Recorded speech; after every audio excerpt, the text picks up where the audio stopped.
Welcome back to Humbro Pie. I'm your host, Jimmy D. We're here on a Monday night to finally kick off OP16, baby. It's finally here. We finally got our hands on the new product. We finally got our hands to be able to play with the new decks. And this weekend was going absolutely crazy where we had a lot of our contenders out here super ready to play with these brand new cards from OP16. We've got Yamato, we've got the green-blue Luffy, we got the buggy players out there. We had, of course, Marshall D. Teach, which seems like a very, very strong deck coming from here. We even had Porcostier showing some love out here, and there's two people that are not going to give up, and they're going to make that deck win. And honestly, I'm rooting for them all the way. I'm super excited. I'm super excited to see new decks in the format. I love to see when these other decks come in and we start to maybe see something more diverse. We saw some people bringing back Foxy Pirates, which is really good. Of course, NL still in the format.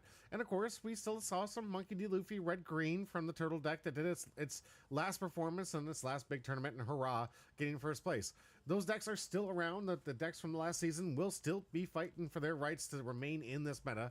But also, with the new introduction of 4 or 5 new leaders that we just got from this, these people are super excited to play with these new decks. And I gotta tell you, some of these strategies are absolutely outstanding.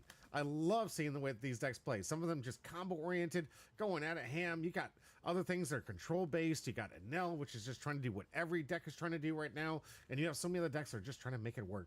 You got low-to-the-ground rushers. You got big to the high mid-grounds, and you got the high grounds. They're all here with the new OP16 release. And talking of that, now that we've finally got this in our hands, guess what else it is? It's time to talk about the new starter decks that are right around the corner that will be coming up here very soon out to the One Piece community. I believe it's July 31st. That's next month. We'll be at the end of that next month. We'll be getting a total of 6 new starter decks. And that's a big, big thing that all of us are super excited for. We had the Monkey D. Luffy that's getting printed, but I don't know if they've said the colors of this one. My guess, red-green, if I could put it out there. Maybe I'm wrong. Then we have Star Deck 32 with Roronoa Zoro, which is likely going to be the green version with some upgrades, showcasing that strength of that really Unga Bunga deck that was really dominant back in the day. And they could be introducing some cards that could definitely make that deck Unga Bunga great again. Then Star Deck 33, Kuzan, the man that had to discard a lot of cards, but he drew a lot of cards. And was just one of those things where it was missing a top end. A lot of people liked it. It was a blue deck. It went absolute ham. And I really enjoyed, seeing all the people trying to make it work. However, it fortunately did not work out to being a good strategy or a good deck. And it really just came down, it didn't have a nice little top end to kind of like close the game and make it really, really explosive. Now with the, of course, Admirals from the purple deck, maybe you're playing Sengoku from this new deck. Some people are trying it. It looks pretty good. But Sengoku is playing a little bit stronger because it has a top end. It's got Sakazuki, it's got Kuzan, it's got the Barto. We got all the people that are the top 3 Admirals here putting in a lot of work with some really, really strong combos. Charlotte Katakuri is the next deck from 34 here. That one likely going to be the purple Katakuri deck, the one that has a really strong restand. The SP that was just reprinted from, that was put in this set today, that we're going to be opening today. We're looking forward to that. And then, of course, we have Sabo, which I believe is going to be the Lucy deck, maybe, or it could be the black-red one, or it could be the black, or it could be red-yellow. There's a lot of different Sabo decks that they could be put into this one. My bet, because we're getting into like the black color here, it's probably the black-red one for the Sabo deck here. Just makes the most sense.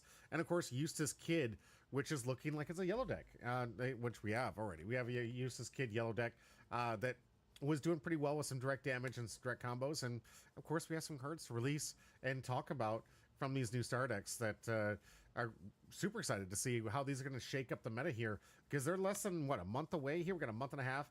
We're going to have the new star decks 31 through 36. All these leaders coming out. Just I can't wait. Honestly, I can't wait. Sermon, thank you so much for the exclamation point join. Thank you so much for the subscription too. Huge help and support. Thank you for supporting the channel. And the rest of you guys, make sure you also hit the exclamation point join. Hit those emoticons. We have 2 packs to give away from our brand new community box. These are the first 2 packs out of this community box that are being released today. Brand new.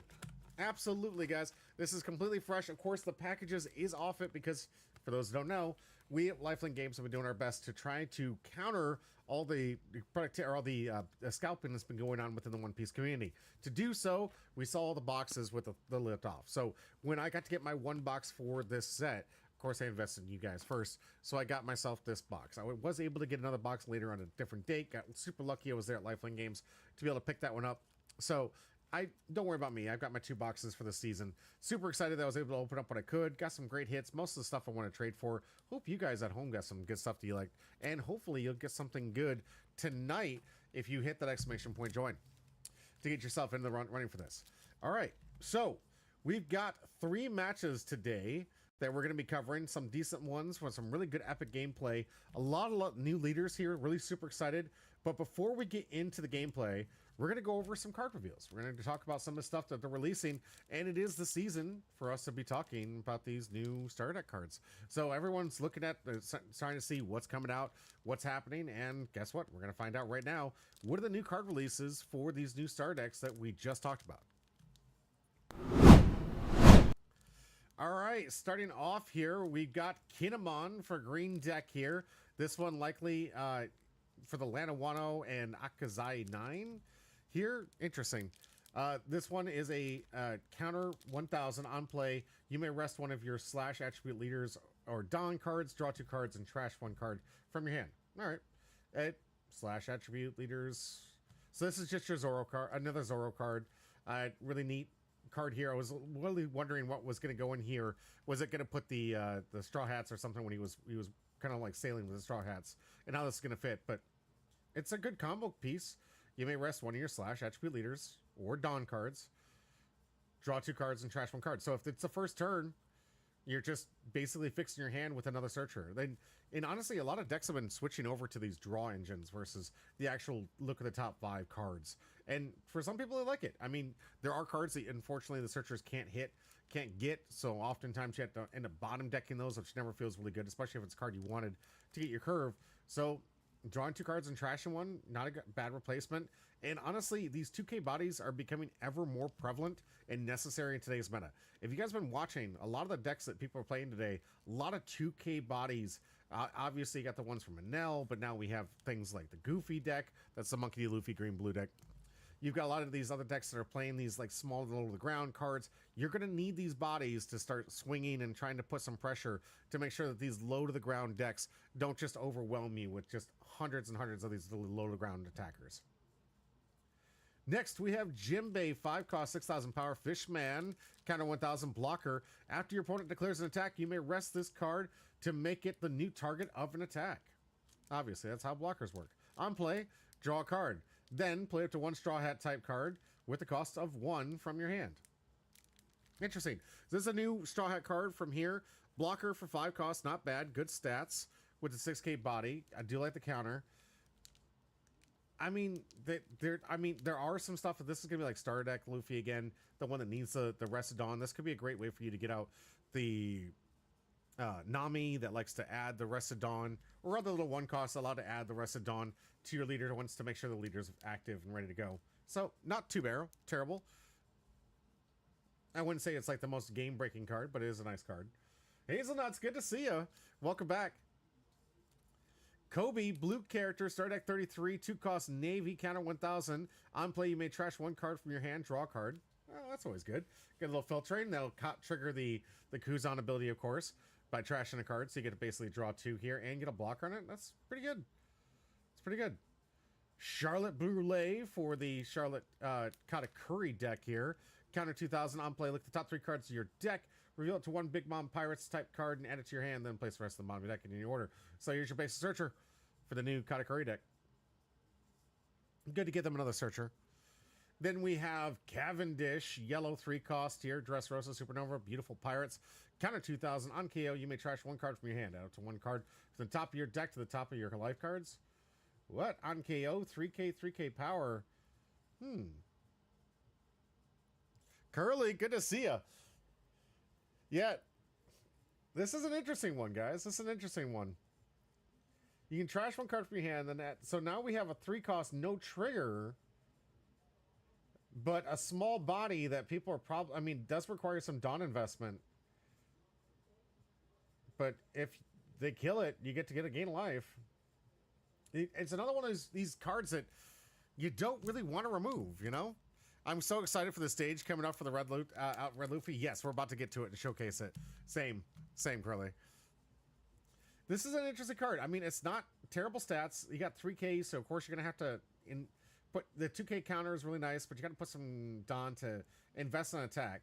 The on KO, it's not terrible. And you get to gain life from the on KO. And Lord knows we don't need to see it. Garasu back at it again in black here. When attacking, you may trash 2 cards from the top of your deck. If your opponent has 7 or more cards in their hand, your opponent trashes 1 card from their hand. All right, some hand hate. 2K counter. Not bad. We need a little bit stronger hand hate, but this isn't too bad. Love the Karasu art here. Beautiful art. You guys look at this? Absolutely gorgeous. Love the zoomed in here. Of course, his ability is apparently to turn into multiple crows, or is a body of crows, or murder, if you know what I mean. So, beautiful art. Well done. Then, of course, the Brook for the Monkey D. Luffy card. Opponent's turn. If you have a total of 3 or more given Dawn cards, this character gains blocker and plus 3,000 power. Not bad. So, all you have to have is 3 total given Dawn cards. Hopefully, this is on your leader, because if they kill a character, this Dawn can get removed. Just FYI. So, if you have 3 given Dawn, someone kills it, that given Dawn is no longer going to be active. So, this character will no longer have a 6,000 on blocker. Unless it's on a leader. After your opponent clears an attack, you may rest... Oh, that's just that's the blocker text.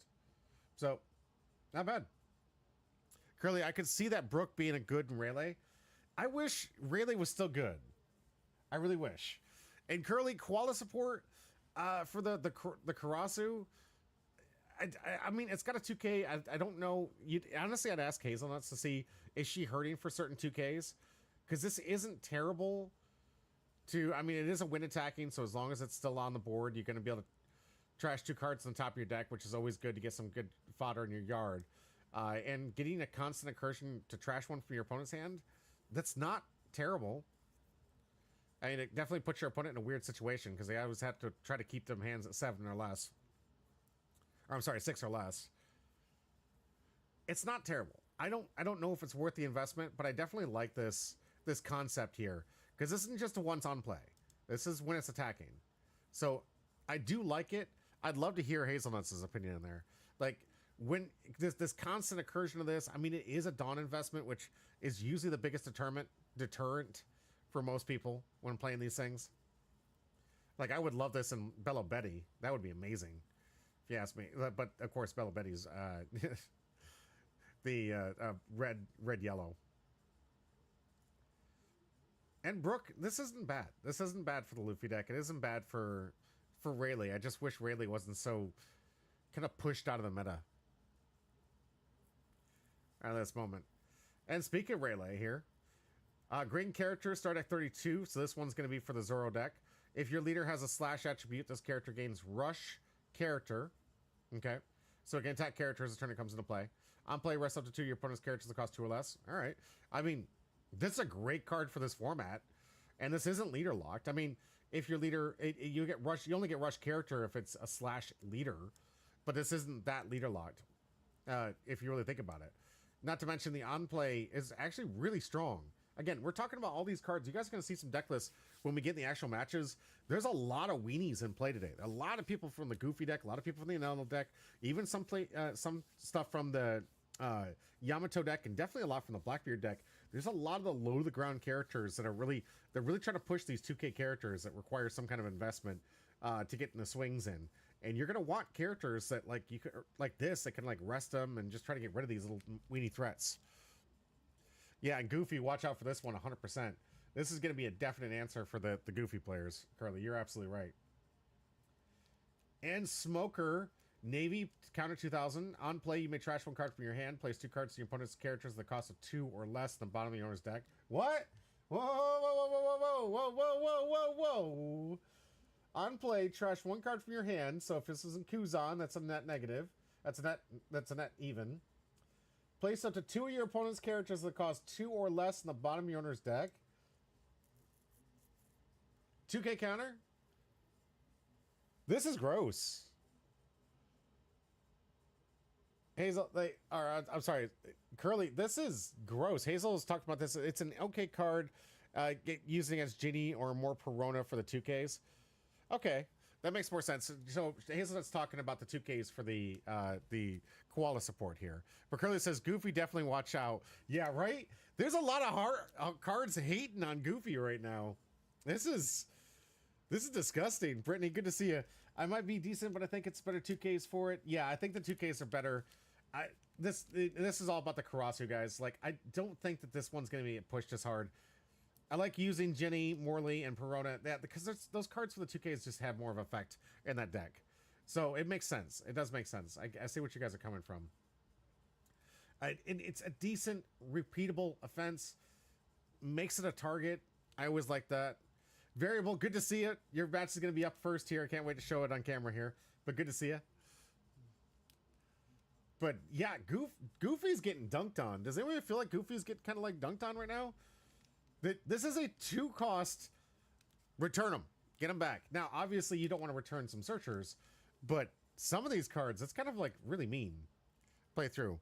Would I want most koala card to make her a 1K for a turn or two? That'd be nice, right? That'd be pretty cool. All right, Baron, Tamago, and Peckham's counter 2K. When attacking, down -1, KO to one of your opponent's characters with 2,000 base power or less. What is with these cards? Is this the release of saying, hey, we saw Goofy was doing pretty well, or we saw some card like Adele was doing pretty well, and we're like, no. Let's get rid of this problem here. Let's bottom deck 2 of them, and now let's just KO them on a down -1 in a deck that likes to down minus. This is some hate. This is some hate. Hazelnut says, what I want most of Koala is to make her 7K. Yeah, same. All right, Curly, it is sure that's why they're trying to run more 5 and 4 cost Goofy. I honestly, I think they're going to have to. They're going to have to increase that curve, Curly, because with this much hate going out for this, like, you already had to worry about Wiper. That card's already out. Now you got to worry about this? This is nonsense. Jeez, there's so much hate for the Goofy decks. Stuff is insane. All right, now we got Hawk here. Fishman, Dressrosa, Revolutionary Army. Start at 35 here. Blocker, so this will be the one for the, of course, the Sabo. Blocker. Not bad. Okay stats. Prefer this higher. On KO, up to one of your opponent's characters, 2,000 power less. Is every card I'm going to read today like anti-Doffy, anti-Penel? Is every card I'm going to read today is like, this is just like, Goofy, get out here. Penel, get out of here.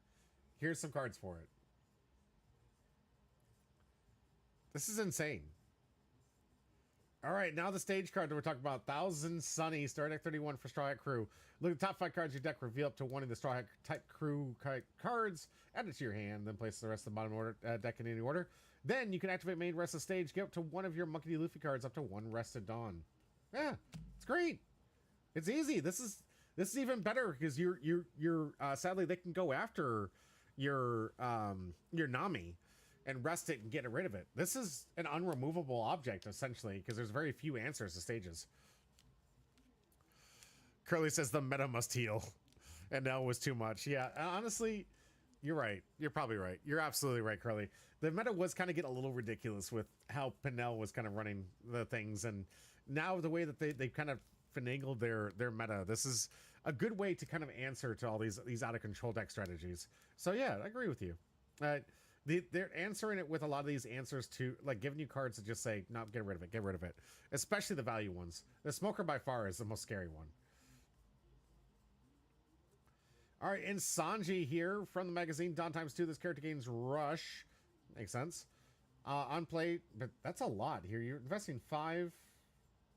Okay, on play, draw 1 card, then play 1 character of the card with Straw Hat type. Oh, okay, good. I'm looking at the stats here, guys. I'm like, this card sucks. On play, draw a card, then play it to 1 character card with Straw Hat type. It costs 5 or less other than Sanji from your hand. Okay, so it plays a free character. That explains the 3,000 power. Dawn times 2, I guess, if you have it in a later turn, you get a 5k swinger with Rush. It plays a character, 5 or less. There's a lot of Grey Straw Hat type character cards with this cost, so that's not terrible. That's pretty good, actually. Curly says, they just said your board is too big for the red-green Luffy. Let's give your searcher and rotate it. One cost Nami and stage card, such a good red-green Luffy support. Yeah, I mean, yeah, absolutely.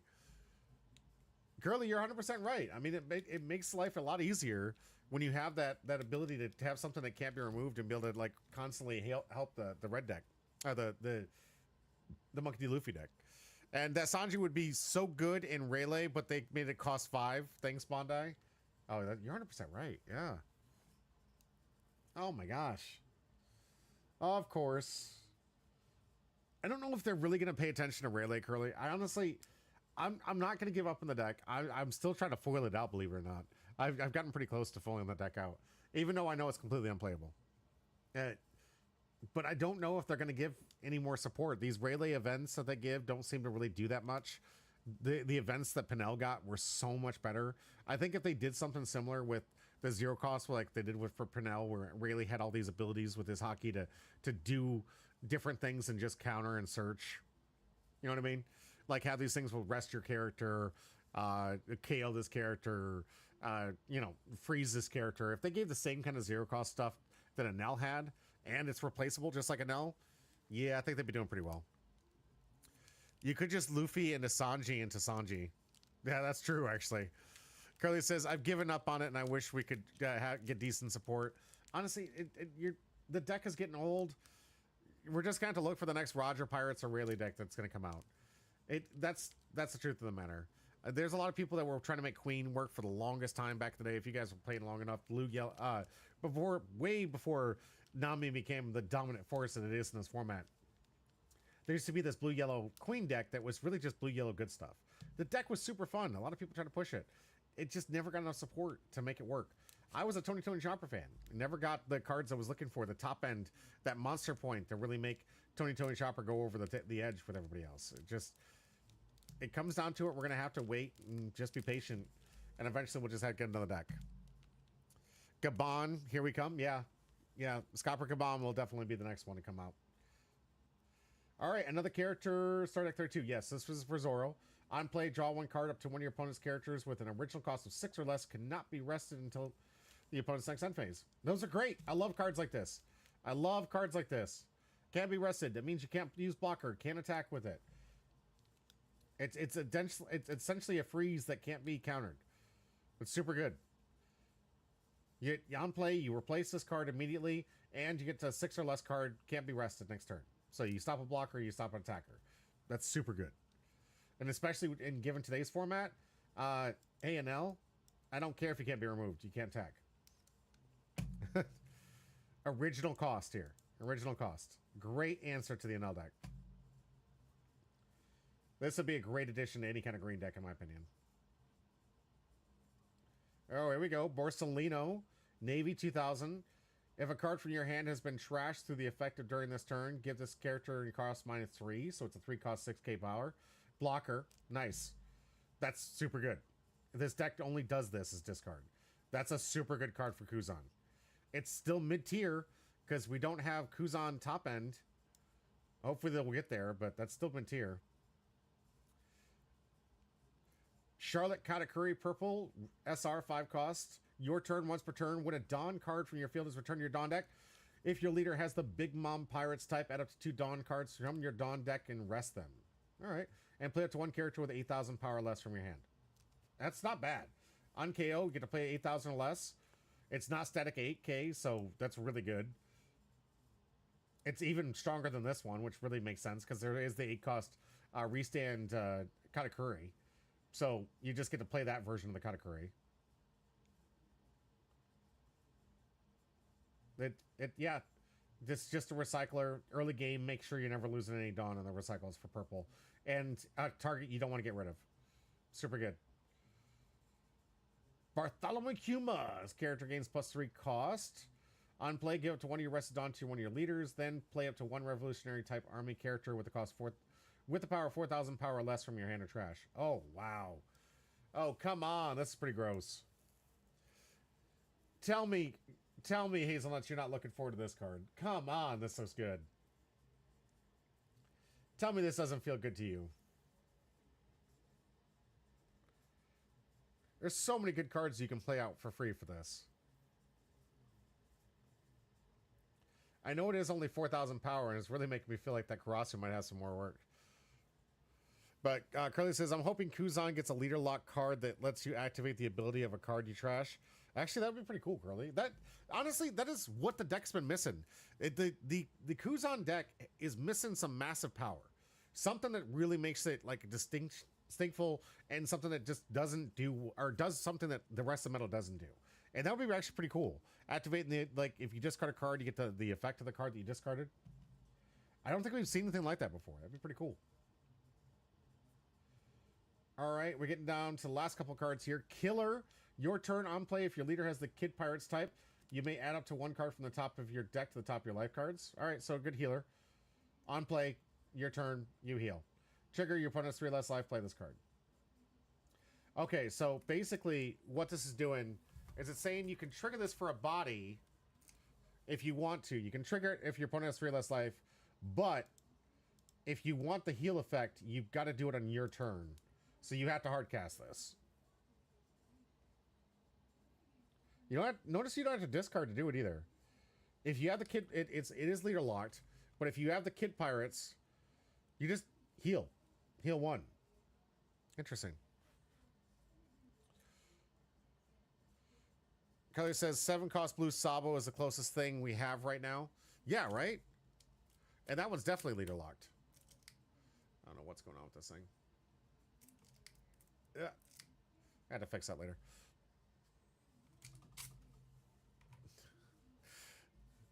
So, Kelly says, and it's Dressrosa locked. Yeah, sadly. Hazelnut says, I'm in the middle of that card, and it's good if I'm going first, and I'm going second at 6 Dawn. I'd rather play Kuma and, or Blocker Nico. That's fair. That's a good point, Hazel. I like that. Good input. Good input. That's in reference to this Bartholomew Kuma for those at home. So that makes sense. The curve is a little bit awkward here for that. Supernova kid types. Okay. All right, and Scratchman of Pooh is this last one. This is the last card that we're going to be revealing today. Trigger. Draw a card, then if your leader Supernova type becomes 7,000 base power till this turn. Oh. All right. I mean, that's pretty cool. This could be even used in the Trafalgar Law. Your leader Supernova type base power. I mean, it's not the greatest card. It's a 2K with a trigger. It gives your base power 7K, which isn't nice. Most people are looking for cards like that. Hazelnuts especially too, right? I'd like to have some more cards that make my Koala 7K for the turn.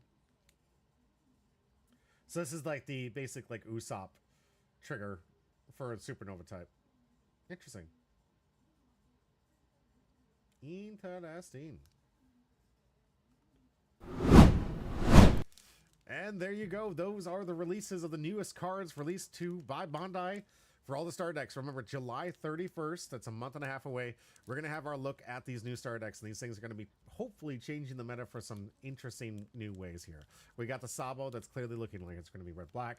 The red Luffy starter deck, which makes me really wonder which one they're going to go. Are we doing a star deck again? Are we doing star deck 21 but as 31? Is like, are we just keeping that theme going? Every 10 sets, we got to have the Monkey Luffy mono red, and it's just going to keep playing the same theme. We're going to see. It's interesting.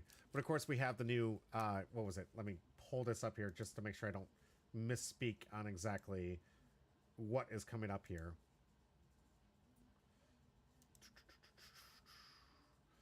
Had the listing up here just a minute ago. Where'd it go? Interesting. Yes, I'm sorry. We have Monkey D. Luffy, we have Rono Zoro, we have Blue Kuzan, we have Charlotte Katakuri in the purple, of course. Sabo. What happened on my screen? Here we go. Sabo in the red-black, and Useless Kid in yellow. So those cards, we're going to have new leaders, so don't forget to invest in those things. These will probably be coming with some kind of deck. So there could be A bonus pack of OP16 is what they're kind of like hinting at, which would make the most sense based on the recency of like, this is the newest card set to come out here. So of course, you got that bonus pack coming out here. It would have been really nice if they would have done PRB, because this would have been perfect for a PRB insert and would have made these decks even more highly sought after. Still, I think all of us are going to be chasing after these decks. We're really going to be looking forward to getting the cards regardless, and the packs are just a nice little bonus. Don't ever look down or shake at the fact you get a free pack inside of it. So Star Deck 31 through 36 coming out this July 31st, 2026. Stay tuned. We have 2 packs to give away at the end of the stream. We have 3 games, and the first one I'm super excited to showcase to you. Port Gastiers playing against Goofy head-to-head for round 1 of this competition. Stay tuned, guys. I'm going to be looking forward to covering this one. It's going to be great. We got a brand new person on coverage. Variables match going to be up here. We get to see all that is with these new decks all today and throughout the rest of the week, because I'm sure most of you guys are testing it out. Let's get into it, but right now we're going to take a quick break while I set up the board and get things ready for the first round of the store tournament. Stay tuned. I'll be right back.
Why can't you just love me? I'm a human too. Can we all just get along? We got so much to lose. I'm so sick of fighting. Can we make a truce? Seems like you forgot. Yeah, I'm a human too. Why you gotta make it so hard for me? I'm just giving it my best, babe. Every time that I try, you go deep. I don't wanna cause you stress, babe. I can count to 3 or to 10. If it's space you need, then okay. If it's cool, maybe I should leave. I can leave. Why can't you just love me? I'm a human too. Can we all just get along? We got so much to lose. I'm so sick of fighting. Can we make a truce? Seems like you forgot. Yeah, I'm a human too. I'm a human too.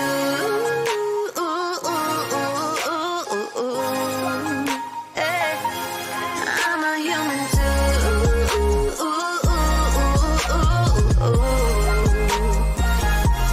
You didn't even point. Yeah, you just got to shoot and you tired of the loop. Well, maybe we should coop then. I've been so sick and tired of sitting pretty on the side. You always abusing when I'm just here for the ride. I'm here for the ride.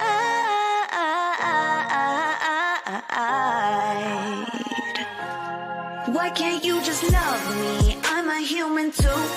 Can we all just get along? We got so much to lose. I'm so sick of fighting. Can we make a truce? Seems like you forgot. Yeah, I'm a human too. I'm a human too.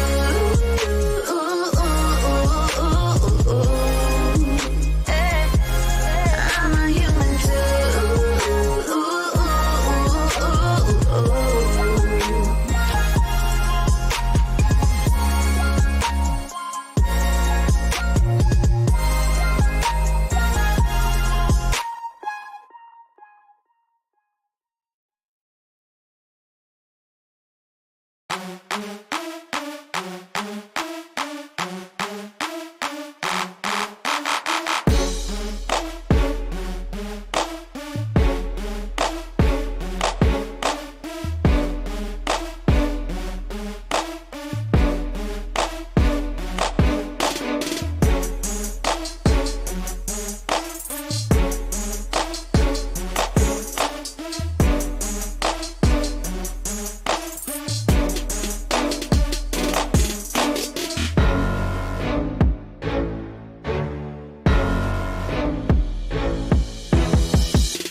Welcome back to Homebrew Pie. I'm your host, Jimmy D, and we're back for round one of this competition. We had 3 rounds of today's awesome arena where we get to see 3 people go back, or sorry, 6 people go head to head with 3 rounds of content for this store tournament.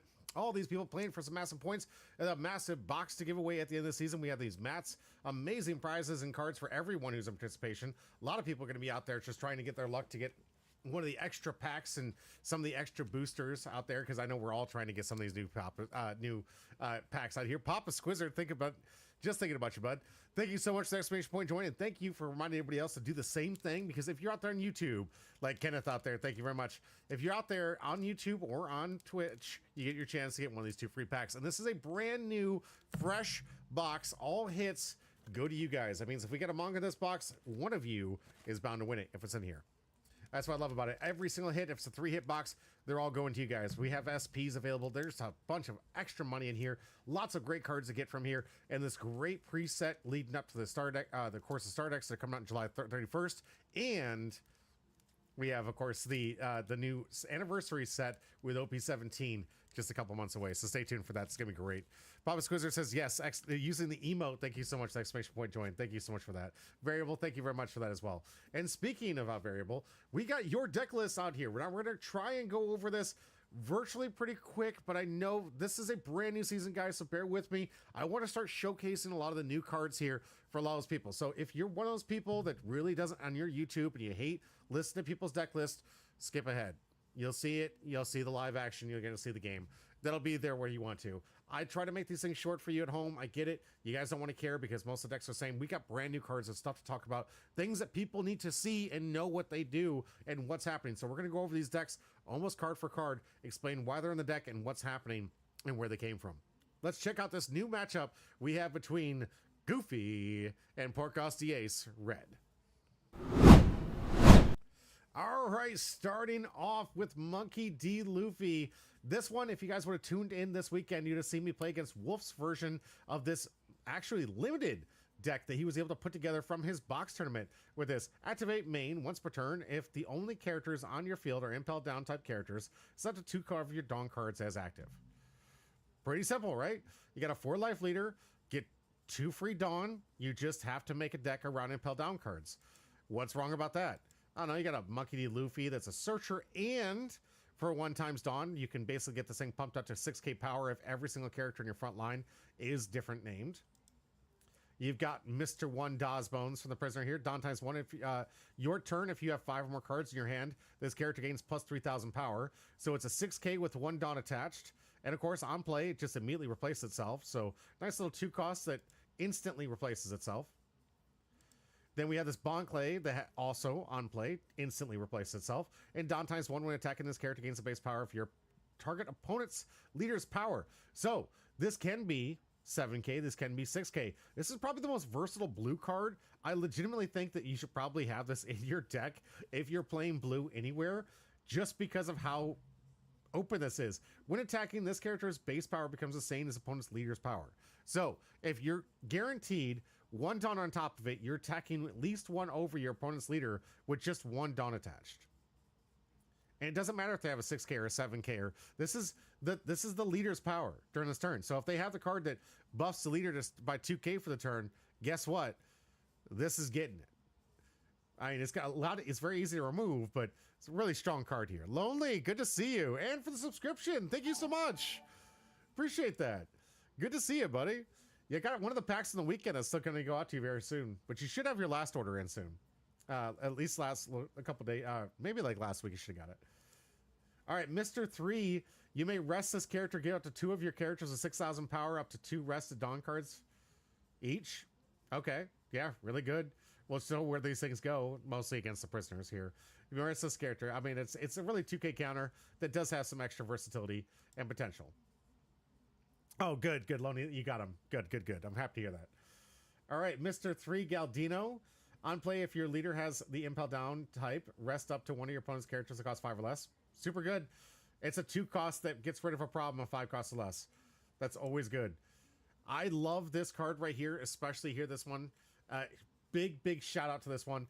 I love this card. Basically, you can attack with this, trash it, draw 2 cards, and up to 1 of your opponent's characters at a cost of 9 or less cannot attack until the end of your opponent's next end phase. That's huge. That's like a Boa Freeze that you can get yourself simply by just trashing this and drawing 2 cards, and you get an attack out of it. So this to me, this is insane. Just absolutely insane that you have this capability where, all right, I'll play this card. Next turn, your best character, you're going to play around it if you want to, is not probably going to be able to attack after I swing with this thing, and I'm going to draw 2 cards. It's not trash one, guys. It's just 2 cards. It's a +1 and a freeze. You're losing the body, but to me, it's worth it. Crocodile Blocker. On play, you may trash one of the... you may return 1 character with a cost 2 or more from the owner's hand. Play up to 1 of the Impel Down characters with a 2 or less. Yeah, this is just... There you go. You return 1, you maybe get a Searcher, put 1 back in play, or you just return a draw card, so it just cycles a draw card. Super good. And you can protect your character, which is essentially what you want to do with this. You really want to be swinging with these low-level characters and then bouncing it back to hand, then putting it back into play and protecting it by keeping it in attack mode. So it's just a really good utility blocker. I'd almost go up on these, to be honest with you. Buggy here. This one I thought was only good in the Buggy deck because of how many the prisoners you play. But this one, I think for what Variable's trying to do, it says there's enough. There's 8 copies, as you can see, of these prisoners of Impel Down. We'll get to that card in a minute, but there are enough to make this Buggy even worth it, especially at 2. So if your leader is Impel Down type card, draw a card, play up to 1 prisoners of Impel Down. So basically this one's going to play 1 for free. And once per turn, this effect can be activated when your opponent attacks up to 1 of your prisoners Impel Down game blocker during this turn. So basically turning these prisoners into a blocker for the turn, which is actually pretty powerful. We saw this combo in the limited sealed event last week, and it was absolutely devastating. Monkey D. Luffy here. On play, you may rest 1 of your Dawn cards. This character gains Rush. This is actually from the new starter deck that just came out, Starter Deck 30. So really good card to pick up here. When attacking, rest up to 1 of your opponent's blockers characters. That's just it, guys. It doesn't have a limitation outside of blocker. So your Kuzan, that new Katakuri one that's going to be a mess. If they have a blocker, you can just rest it. Oh, Blocker Beard. Can you rest him real quick? Get him out of the way. There's a lot of versatility to this card. I like this being in the deck. It is Impel Down, thank God, which you really need to have to make sure that this deck works. And I'm glad that they thought about that in the new deck that they just printed, which does have Impel Down themes for the red-green Monkey D. Luffy and Ace deck. But this is a really good addition. I like it. You get to rest a character, Rest the Dawn, give this character rush, and then of course rest the blocker, which is pretty strong. You have Emporio of Ivankov. Look at the top 3 cards in your deck, reveal up to 1 Impel Down card, add it to your hand, and place the rest of the bottom of the deck in any order. Then play up to 1 character that costs 2 or less from your hand. So Ivankov really just coming in with these other characters, which makes sense because Inazuma always seems to be something that you can play off the abilities of Emporio Ivankov, but those who have been playing with Ivankov for years like I have, always play the character for free. This character always plays something for free, and it just gets powered up some way, so I love it. Really fitting on theme and with that power, because Ivankov just, basically rallies the troop every single time. Great character. If you haven't seen it, Ivankov's amazing. Brooke, on play, rest up to 1 of your opponent's cards. Okay, obviously this was for Brooke, is really good. But the activate main, you may trash this character and one of your leader's Straw Hat type characters. Set it at I'm sorry, let me slow down. You may trash this character if your leader has a Straw Hat type character type. Set up to 1 of your characters with a base power of 8 or less. Base cost of 8 or less as active. So you get an extra swing. This has really just been an all-around good card for green decks and Monkey D. Luffy decks or anything the Straw Hat type. Brooke was the one that really showcased this re-attacking theme that you're going to see a lot in the Yamato match coming up here soon.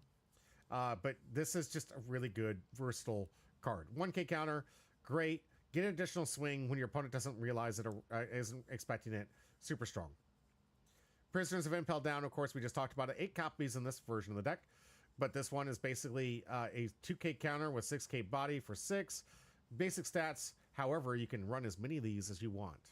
So you can play these things for free with a buggy, give it blocker, and you got a lot of 2Ks in here for your deck. Of course, the Crocodile blocker here. On play, up to 1 of your opponent's rested characters will not become active during your opponent's next refresh phase. So a nice little freeze card. And speaking of freeze, we have Boa herself freezing up characters. This one, unblockable. That means a permanent unblockable character, meaning it doesn't matter what you do. His character swing is coming through every single turn. Love these cards. We got 3 of these introduced from this set. Boa Hancock, Morley, and I can't remember what the last one was. It was you guys can help me out in the chat. There was a 3rd one that was super strong. Everyone was playing it. But this unblockable feature being absolutely devastating, especially in the late game where it's just nothing you can do about it. This one's going to come through. You got 0 life, fear the Boa. Fear the Boa. Of course, we have, it looks like another Searcher. No, I'm sorry, no. This is Rest 6 Dawn if you have 5 or more Impel Down characters with different names. Your leader, set your leader and all of your characters as active. So this is basically a last-ditch effort for a massive swing. You have your board full, you tap 7, and then you're basically all the characters you had that had Dawn up to this point are going to be swinging in for massive damage. And of course, counter for 3k for 1, not bad. And a card that's been seeing a lot of play here since it's printing. I know you're strong, so I'll go all out from the very start. You may rest 2 of your Dawn cards. Up to 2 of your opponent's rested characters that cost 7 or less will not become active during your opponent's next refresh phase. That's what this card's about, guys. 3 Dawn, freeze 2. It's no Electric Luna, but it's searchable, it's Straw Hat, and it is something that will allow you to deal with the threats that you have to worry about. So as long as it deals with a Pinel, that's all people care about. Oh, the Yamato unblockable. Thank you, Variable. Thank you. I'm playing the deck, and I couldn't remember it was a Yamato. Yamato was the other one that was unblockable for the, like, anytime it swings. Borkos D Ace. This is the deck that most of us were looking at. We're saying, this is just not going to be playable. It's too restrictive. And this is a deck, honestly, from a brand new player, so I want everybody at home. Look at me. Look at me. This deck list is coming from a brand new player who just got in the game and is trying their best to make a deck and not that deck. So when I go over this deck, we're going to be nice, we're going to be respectful, and we're going to remember that all of us started here at some point. When we started building these decks, we all made mistakes. We all tried putting some stuff that didn't make sense. We were trying to do something that just looked good on paper and didn't work out. New players should have the freedom to make the decks and have the fun that this player is doing. I'm looking forward to seeing what this looks like. But I will tell you, if you're at home and you're already on YouTube typing away, this deck is terrible. Who designed this? A new player. A new player. Let them have fun. Let them build. Let them enjoy themselves. Okay? We good? We good. Let's go in this deck list. All right, as I was talking, Portgas D Ace, activate main once per turn up to one of your Monkey D. Luffy characters or up to one of your characters with the type of Whitebeard Pirates with 8,000 power or more. Gain Rush during this turn.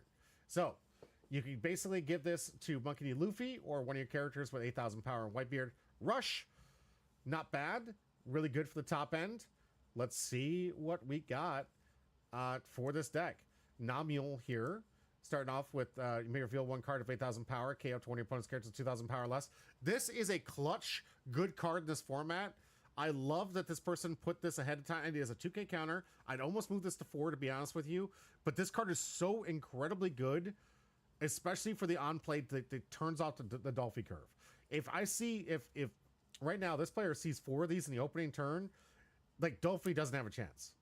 Goofy doesn't have a chance. This is, I played this and won the tempo battle in the limited battle. This is such a good card. I highly recommend most of you are playing red. Start looking through this one. That's pretty good. If you get a card with 8,000 power, this combo is pretty devastating. All you have to do is reveal the card. Then we got Izu. You may reveal one card with 8,000 power. Draw a card. Not bad. This is a nice little draw engine. Hey, girl. It's good to see you. Then we have Little Oars Jr. here. If your character with 6,000 base power would be removed from the field by your opponent's effect, you may trash this character, draw one card. Not bad for protecting some of the 6K bodies here. Not bad. I understand what they're trying to look for. We are protecting a few bodies here. We really got to be careful, though, when it comes... I mean, this is better than the 2K we got that gave leader -2, to be fair. But it's definitely situational. And sadly, I don't think that this... Because you're not playing the one version, the 6K power or the 8K power... This is really not the greatest card to be added for this deck. Although it does help with protecting the Monkey D. Luffy, which can be pretty good. If your leader has Ace... if your leader card name includes Ace, and you have 6 or more Dawn cards in your Dawn field, give this card -2 cost in your hand. So it's a 2K, basically, 2K, or 2 cost here. On opponent's turn, you may trash one character card with 8,000 power from your hand, and your leader gain 7,000 until the end of turn. That's pretty super good. This actually did some great work in limited, and I love this card. But what this says is I'm having difficulty playing the 8,000 or the 6,000 power, so that's what makes this Little Oars Jr. a little more complicated. But I like this. You got a blocker here that does shrink if you don't have 2 characters at 8 cost or more. But if you do add those characters, you got an 8,000 blocker for 4. Then you have Portgas the Ace. Right here on play, you can rest one of your Dawn cards. This character gains Rush. When attacking, give it to one of your opponents -1,000. Static. I like it. 6,000 power. Super good here. As on curve for 5, you get a Rush 6,000 power. Portgas the Ace from the new secret rare here. The counter on all of your opponent's cards with 8,000 power becomes 2,000. So this is going to be a little bit essential. This is 8,000 power in your hand. But it will turn these bricks into 2Ks if you get this thing out. The only issue I have with this is it becomes really essential that you have it on the field. And, of course, Little Wars is protecting this one, too. To try to make sure that you can get that 2K counter to kind of counteract the fact that this deck does not have a whole lot of counter. On play and on KO, look at the top 5 cards of your deck. Reveal up to one Monkey Luffy card. Or up to one of the cards, including Whitebeard type. And add it to your hand. Then place the rest of the bottom of your deck in any order. So here's our Searcher finally at the 5 cost. Yeah, I think, honestly, something I would want to look into, maybe getting some Searchers. I know there's got to be a Searcher at 1 cost that can be playable in this deck, and I 100% would recommend it. I don't know what it is, but I know there's got to be one for this deck that you could look into. And you could look into the Garp as well. Garp could, like, the 1 cost Garp could look for anything 3 cost or higher, which is essentially what you want for this deck. So maybe even use Garp for this one. Vista. On play, you may reveal one character with 8,000 power from your hand. Draw a card. There you go. And Dawn times 1 when attacking, KO to one of your 2 of your opponent's characters with 2,000 base power or less. I never read this thing, but this is a great powerhouse against these little weenie rush strategies. So I can definitely see how this card can put in some work. If you're playing red, I would definitely look into this. It isn't leader locked. And obviously, you're probably not going to get the on play unless you have like 2 copies of this in your hand, or you have cards that like this. Like, there's other decks that could try to run with it, but I do like that when attacking, KO 2 of the characters with 2,000 base power. It's pretty good. Marco. So one of your characters would be removed from the field by your opponent's effect. You may KO this character instead, and on KO, you can trash one character with 8,000 power from your hand and play this character card from your trash. So a card that just keeps coming back. Makes sense. It's Marco. That's what he does. Then we have Edward Newgate, 8 cost, 1,000 power. This is going to be getting a huge benefit from the Ace Rush capability. Your leader gets double attack and plus 2,000 during your turn, so it won't have the 7,000 power, but this is every single time, as long as Edward Newgate's in the field, your leader is going to get a plus 2k attack and double attack, which is pretty devastating. This should be an auto addition to most red decks. And on play, you can reveal 2 characters with 8,000 power from your hand, get to one of your opponent's characters minus 6,000 power for the turn. Can be quite devastating. Of course, we have the Moby Dick that replaces itself. We have the 0 cost that allows for the 3,000 counter. Or you may rest one of your Dawn cards and reveal up the character with 8,000 power and draw a card if you want to just cycle it. Let's be real. This is just trying to help us make sure that we don't have any dead cards with the bricks that we do have for a 3k counter. Then we got some new ones from the starter deck here. And you get yourself in big trouble. This is a nice little searcher for a 6,000 power card. And of course, we have the counter if your leader characters gains, your leader characters gain plus 2,000 power. Then if you have Porkos the Ace and Monkey Luffy characters with 6,000 base power, draw a card. So a nice little counter and draw effect for this one. This one counter if you have 2 more characters, 6,000 base power, up to one of your leader type characters gains plus 4,000 power. So here's your 4k counter. Really good. Fire Fist, a nice little removal that was played a lot in Lucy. And another card that I feel like is a little bit risque, and this is what makes me a little bit nervous about this person's deck list. A lot of events in this thing. That means a lot of bricks. A lot of bricks. And we're not talking about the ones that get changed into 2Ks if you have the right ace out. These events... I mean, I understand where the player's coming from. Some of these seem like too good to be true. But sometimes when it is too good to be true, it is too good to be true. And this one, while it does seem nice, 9 cost, play up to 2 characters, including Whitebeard with 8,000 power from your hand. You have to have them, and they have to be 8,000 power. You can't pay the Newgate. You only get these 3 cards. These 3 for free. It's a neat card, but you got to be at all 8K, bro. You can't be playing the 6K counter. And the 6K, like, you see how you're kind of like mixing the 2 different decks? I like what you're trying. I see what you're doing here. And let's see if it works out. We've got the matchup here between these 2 players. We're going to see which one's going to take on the trophy. But I feel like, sadly, from Heaven's perspective, there's just too many events. And hopefully, Variable gave the same feedback when looking at this deck list. Brand new player. Super excited to have me here. Hope they're going to have a good time checking this deck out. And hopefully they take some of this advice. At Variable, of course, you know, what every leader is going to, or every person is going to have to do in this new season. Take a look. What does this leader do again? And starting off here with the first, Dawn. And a pass. And a pass. Have it in 2. Draw a card. See if we can get an open starter here. Maybe a searcher. Obviously, the Namule not going to be the greatest play here. Looking at the early game starters, I think this would be just a good pass turn for Havinen, sadly. I mean, you could establish a body to start having something swing at variable stuff, which not be too bad. But obviously, you don't want to give away too many of your cards here. And if you have the Namule, you're going to want to respond to this card specifically, too. Nice Mr. 1 Dawes Bones draw on play. Restand the 2. Using leader ability. 3 Dawn. We got AK swing. All right, Havinen probably going to take the take on this one. More than likely. Yep. Taking 1 from this turn. Passing back. 4 Dawn turn for Havinen. This would be a good time to get out one of the Luffy's or Porkos the Ace 6k powers if he has it. Or if he does have the Namule, this would be a great turn for a Namule. Go for a 7k swing. Pop that Mr. Dawes to get the thing out of the way before Variable gets any kind of protection. Good tempo swing in his favor. And then he'll have a body to answer whatever new threat's coming out. But we're going to go Izu. Okay, got to reveal an 8,000 to draw a card. Still not out of the woods yet here. Could still possibly even draw into Namule if we see it. But reveals and draws. And tapping 3 to, it looks like, attach for another 8K swing to return the favor to variable. And variable on the take. No trigger from life here. Going to 5 Dawn turn here for variable. Draws for turn. Getting the engine going. This could be a turn we could really start dropping out some characters. We got some great new characters to choose from here. The ones that doing some resting if we want to get rid of these Izu. That way Daz Bones isn't going to be that much of a... it doesn't have that much threat in the return. And it looks like the direction we're going. Here comes Monkey D. Luffy resting the Izu. And Luffy going to restand 2 for leader ability. This Monkey D. Luffy does have rush now.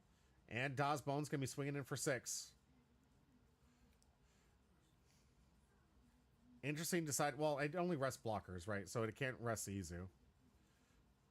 But will be a nice little character. Here comes 6 asking for 2. And he did have the Namule. Oh, had the Namule. That would have been so good. All right, on the take here for the 6 and another 6. Needs a 2K. This would be great if he had the Portgasti Ace out here. But yeah, quick on the take. And I think, honestly, what's happening here is we're just running. We don't have the counter. We don't have the counter for this matchup here. 2 more Dawn for Havenden. See if we can set up something here. Definitely need to start answering this board state. Luckily, we do have the Izu to answer the Mr. Daz Bones here. So that way, if Havenden does go board, he does have a way to deal with some of these weenies. But now also has to deal with the Monkey D. Luffy that can't be... Essentially, is going to rest a blocker like that Aura's right there. This one's sadly going to only be 4K power until we get ourselves an 8K power body on field. We'll see if we have a capability of getting anything like that out. Here comes stage. Getting the search on.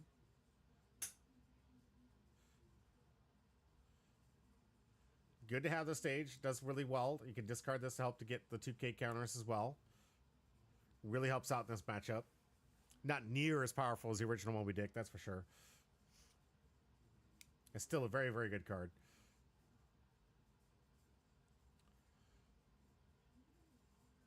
All right, pick the card here. Variable, just checking to see what that target is and what he needs to have and what he can get to see if it is just a card, which I believe it is just a card, which is really nice. You don't have to reveal. Here comes 6. Looks like Havenden might be going to life. 2K counter here for variable. Let's see if Havenden sees the attack in a Daz Bones. Doesn't. Oh, okay, so brand new thing happens to a lot of players. They usually look at the weenies and like, oh, I can't attack with this. That would have been a really good... actually, hold on. Hold on. I think Daz Bones the ones that's permanent. Am I right about that?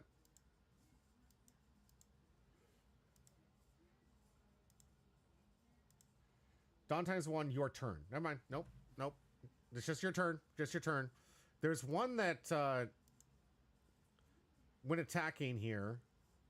No, was it the 1 cost? Is the 1 cost that stays there? Oh, the Djembe. Papa, yes, the Djembe. The Djembe is the one that says permanent. Yep, thank you. Thank you, thank you. Thank you, Papa Squizzer. I appreciate that. Yeah, I remember playing during the pre-release. There was one that if you had the Dawn up there, it didn't specify opponent's turn, your turn. It said it basically, if there was a Dawn underneath it, it got the plus power. And that's Djembe only. But Curly, thank you for that. All right, so we do have a pace 2 now and a rush here to block to turn this Aura sideways. Variable starting a little aggressive and on the top end, which is kind of surprising for this deck considering how many low end cards this deck can play. But here comes Daz Bones, 6K coming into life. Auras, remember, only at 4K power here. Jay Wizzle, good to see you. Thank you for the exclamation point join. We'll see if Havenden has a counter. I'm assuming he probably doesn't, given how long he's taken to discard this thing. Another take. And this is what happens when you have so many of these events in hand and you just don't have the open Dawn to protect it. Here comes 6 in the life. Yes, Jay Wizzle, Red Ace, one of the 2 people trying to make this deck work. I think it's going to see its evolution on this channel as we grow and make this a better deck as we keep going. But all right. There we go. We do have the 2K. Here comes the block. No, I'm sorry, good. That was rested. That makes sense. Here comes 7. Yeah, variable not realizing it was was a blocker. And throwing it into the 4K body here. And of course, yep. So essentially what happened here, we had a little miscommunication. 7 into the body, 7 into life. We had a swing from here to leader to here to get these things. Havington probably not doing pretty well, given his deck list probably has a lot of events in it. So probably struggling. We'll see if we can see that 9 cost. But no, we're at 8 Dawn. Yeah. Not even able to play 2 characters out for free. Havington not in a great position to get back in here. We'll see. We got, all right, here's a good start. Starting with the 5 cost ace. This one allow him to be able to at least turn those 8K bodies into 2K counters. Given Havington has a lot. We'll see.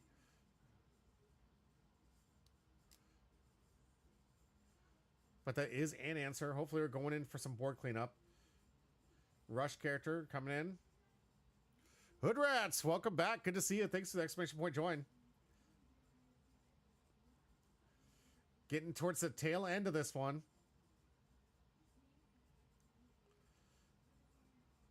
So going to get the search. Obviously from the Monkey Luffy search here. So, I'm sorry, for the ace search here. Looking for 6,000 power. I am doing very well, Hood Rats. I'm doing fantastic. I appreciate that. Good Monday. Get to see all these new deck lists. Who couldn't be excited? I mean, I've been looking forward to seeing these things out on paper since I saw some of the pre-releases with it. We went over it with you guys. So it's super excited to see someone trying ace and putting it together. I think it could have potential. Never just think it's just never write it off. I've seen too many people just write it off for no reason.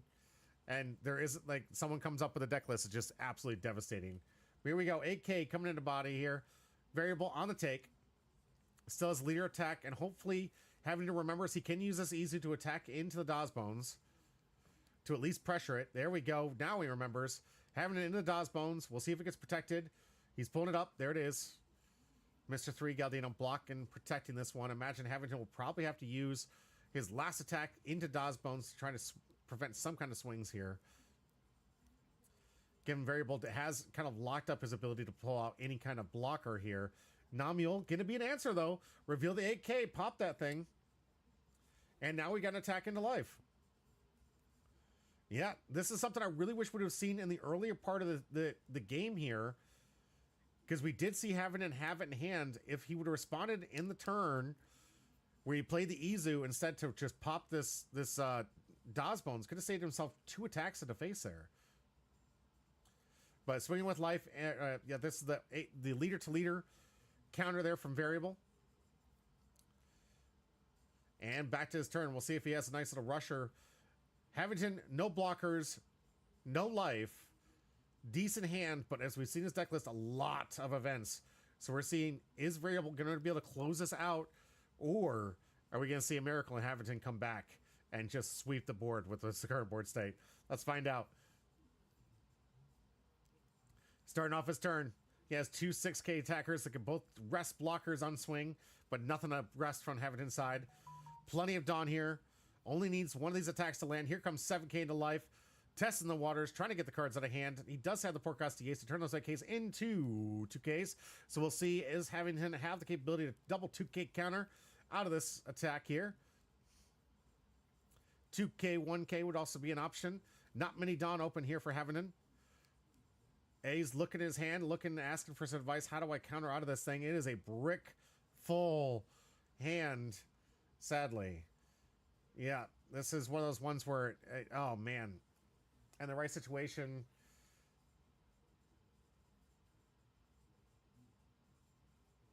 Like, I think he might have one open Dawn here, and Variable's just trying to help them out with, like, how we can counter out of this. But that brick full hand is just not going to do it here. Did add the 9 cost for the 2 play here. Does have 1 discard for a 2K, but no other counter in hand. So sadly, that is going to do it for Havington. And that's it for round one. I mean, I know it's not as climatic, and I really feel bad for the kid because it's brand new. It's his first time on camera, first time putting the stuff together. Give the kid some credit. He was doing pretty well. And thank you to Variable for doing a great job of helping him, teach him, walk him through, saying, hey, maybe get ready for these types of things. If you would have got the Luffy out, maybe you could have made your leader 7K for the turn, using the 2K Dawn, or using the 2 Dawn to get that thing out there. And there's a lot we can learn from there, Haventon. There's a lot. But I think, honestly, going forward, if I was you, try to get it more character-heavy and less event-heavy going forward. I get what you're trying to do. There's a lot of really cool stuff to do. But when it comes to events, those are usually making up a smaller percentage of your deck, unless the deck, like Lucy, is themed around it. Like, if the deck is themed around it, yeah, you're going to want a lot of those. But if it's not, guys, push those aside. Make sure you put those a little bit least of the amount of the cards, because you really want to be putting pressure on the board. Remember, about this game is about taking the tempo and keeping the tempo in your favor to win these matchups. And if you can't do that, you're probably not going to have a good time playing these games. But not bad. Great first time performance for having it. I wish I could have given you a pack for that. Thank you for having us on camera. Guys, we're going to take a quick break. When we come back, Yamato Mirror. So get ready for me saying Yamato a lot. And if you know what I'm talking about, you know what I'm talking about. Stay tuned for that. We'll be back. Don't forget to hit exclamation point join like everybody else for these 2 free packs. First 2 out of the box.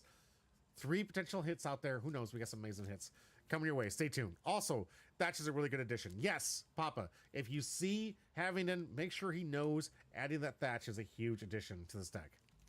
Thank you for that. All right. When we come back, Yamato, first Yamato. Stay tuned. We'll be right back.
Now it's time to show them. Losing's not an option. So I'm locked and loaded. You see them colors, right? Boy, that's family pride. And when it's all said and done, we'll hang that banner high. I am to the ceiling, legends in the building. I'm the hero in the villain, depending on how you spin it. Taking on the competition, I enjoy the feeling. Yeah, I came here on the mission, nothing stopping me from getting it. I'm going for the gold, going for the gold. Nothing less than number one, I'm laser focused in my zone. Yeah, do it for my city, yeah, I'm rapping for the whole team. Reach the highest level, all striving for that one thing. Raise up, raise up, raise up, raise, raise up, raise up, raise up, raise, raise up, raise up, raise up, raise. Going bigger, going home, yeah, going for the gold. I'll give everything that I have in this moment. I'll give the best of me and show I am the strongest. I never failed a dream, it's just how bad you want it. We about to wreck the scene, good luck to my opponent. I'm a beast, a machine, I'm a monster. Bring the heat like the steam from a sauna. Off the leash, me and my team, we bring the drama. We believed anything we can come. Yeah, high up to the ceiling, legends in the building. I'm the hero and the villain, depending on how you spin it. Taking out the competition, I enjoy the feeling. Yeah, I came here on a mission, nothing stopping me from getting it. I'm going for the gold, going for the gold. Nothing less than number one, I'm laser focused in my zone. Yeah, do it for my city, yeah, I'm rapping for the whole team. Reach the highest level, all striving for that one thing. Raise up, raise up, raise up, raise, raise up, raise up, raise up, raise, raise up, raise up, raise up, raise. Going bigger, going home,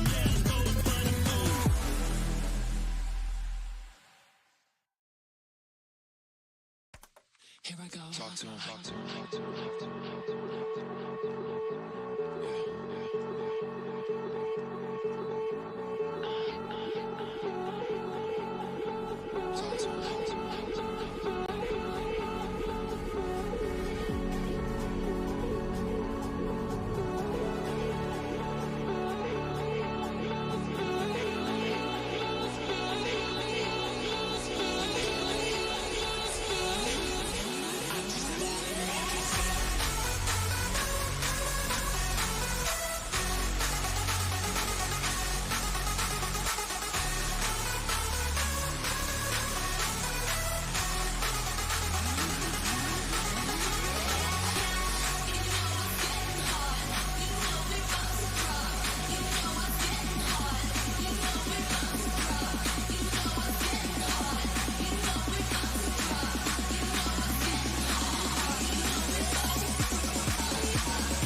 Welcome back to Humble Pie. I'm your host, Jimmy D, and we're back for round 2 of this store tournament from Saturday.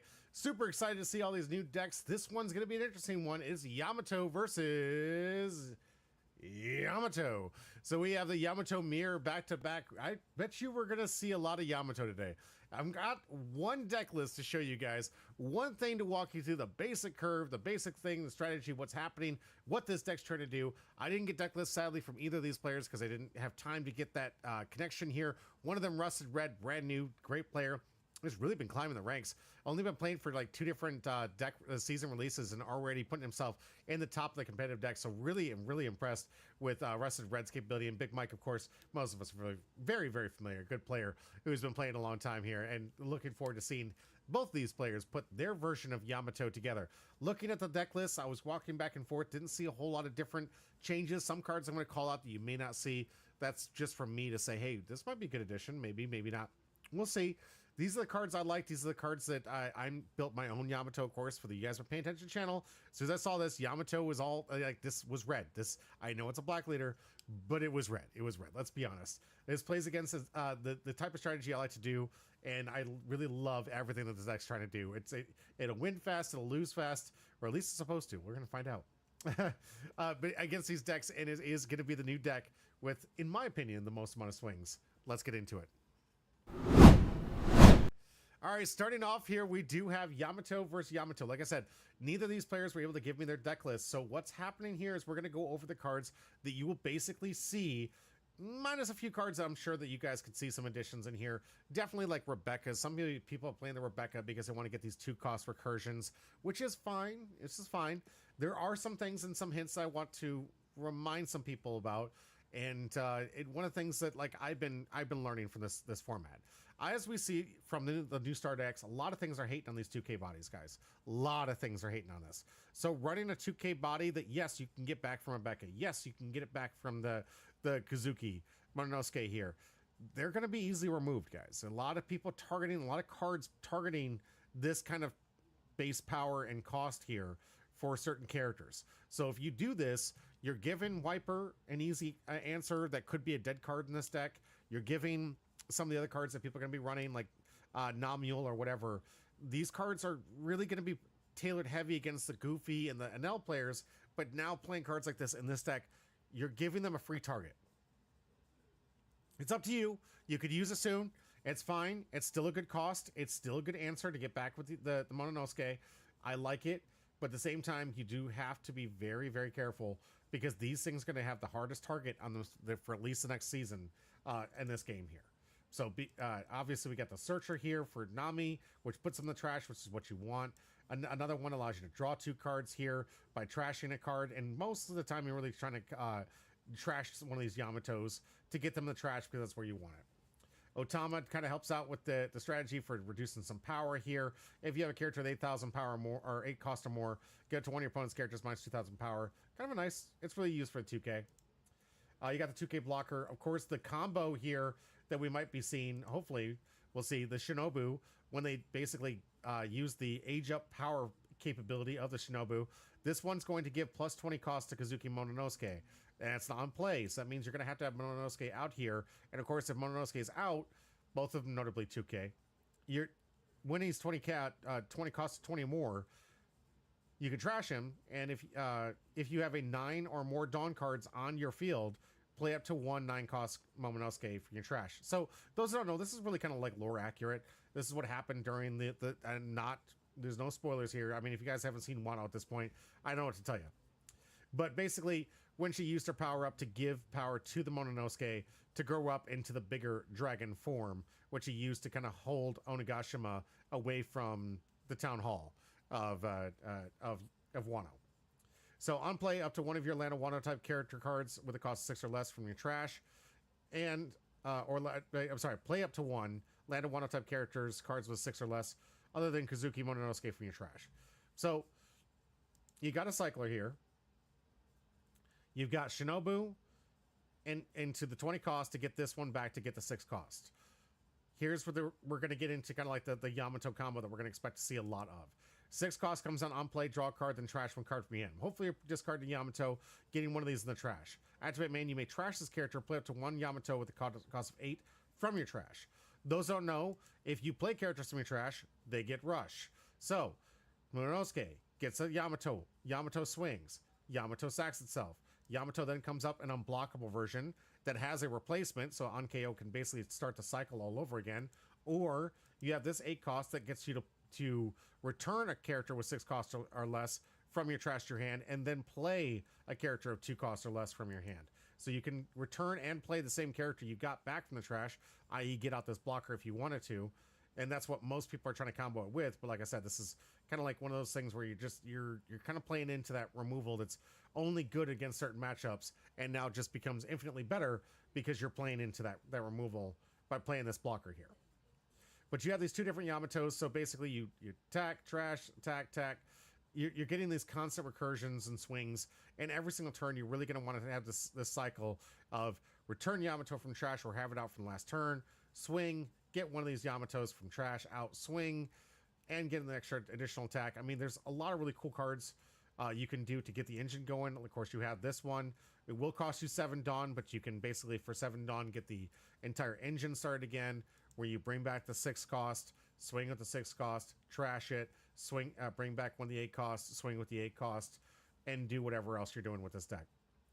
A lot of different strategies you can play with this, and basically the entire deck is about trying to get this 6 to 8 combo constant swing engine on play here. There's also a nice little other one where you can play with Hollow Glacier. I like this one. I've won quite a few games. I like it. It's one of those little sneaky things where you get an extra attack from your Yamato leader, which could be the game ender, given how much pressure you do put on your opponent once this engine of 6 cost Yamato gets online. Of course, you have the 4K counter and ground death. That's always going to be a thing. You do need to have 10 cards in trash. But with that, another card that I think that most of you guys should be thinking about, this is just a very good all-around Monkey Luffy. If there's 10 or more cards in your trash, 9,000 power and plus 10 costs. So 17k or 17 costs. This thing's not getting removed by cost reduction, and you got a 9k body. Super strong. And if you have 20 more cards during your opponent's turn, your leader becomes base power 7k. So on top of this, it's not leader locked, but if you have 20 more cards, which this deck loves to have in its trash, does trash very well, you've got a capability of getting your Yamato up to 7k. And if you have 30 more cards, this character gains plus 1,000 power. So at 30, you got a 10k swing with this Monkey D. Luffy. It's not leader locked. It's easy to grab. You can grab it with Anami. It's definitely worth it. It's a really good card, and definitely something you should be considering in your decks here. There's other cards other people are playing. Of course, you got the Kazuki Odin, which is a nice way to put some blockers and fill up the trash a little bit more if you need to get on the 5, your 5 cost curve. And I think I'm playing a couple just because I want to make sure I'm diversified for going first or second in this deck, because really what it matters is once we get to the playable turn of Yamato is where we want to have this engine running and railing for us to have a great time. So Yamato versus Yamato. Get in the chat. Tell me who do you guys think is going to win. I know it should surprise you.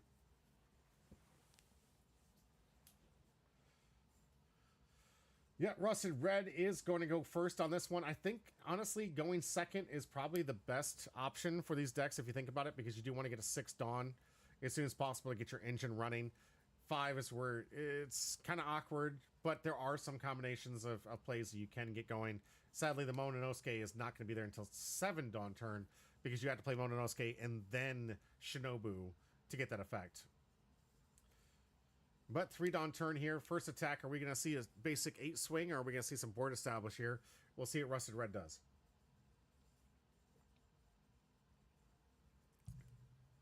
Neither player has done a very good job of getting the yard really cleaned up here, but we do have a nice little swing. Easy take for Big Mike. Neither 4 Dawn turn here for Big Mike. Neither of them have any kind of trash or anything to recur, so hopefully get some searches. Here comes 5. See if we get an easy take here from Rusted Red or get a discard. Nope, going to be taken. Okay. Still nothing in trash here for Rusted Red. 4 Dawn here for the Kinemon. That's good. Get our search on.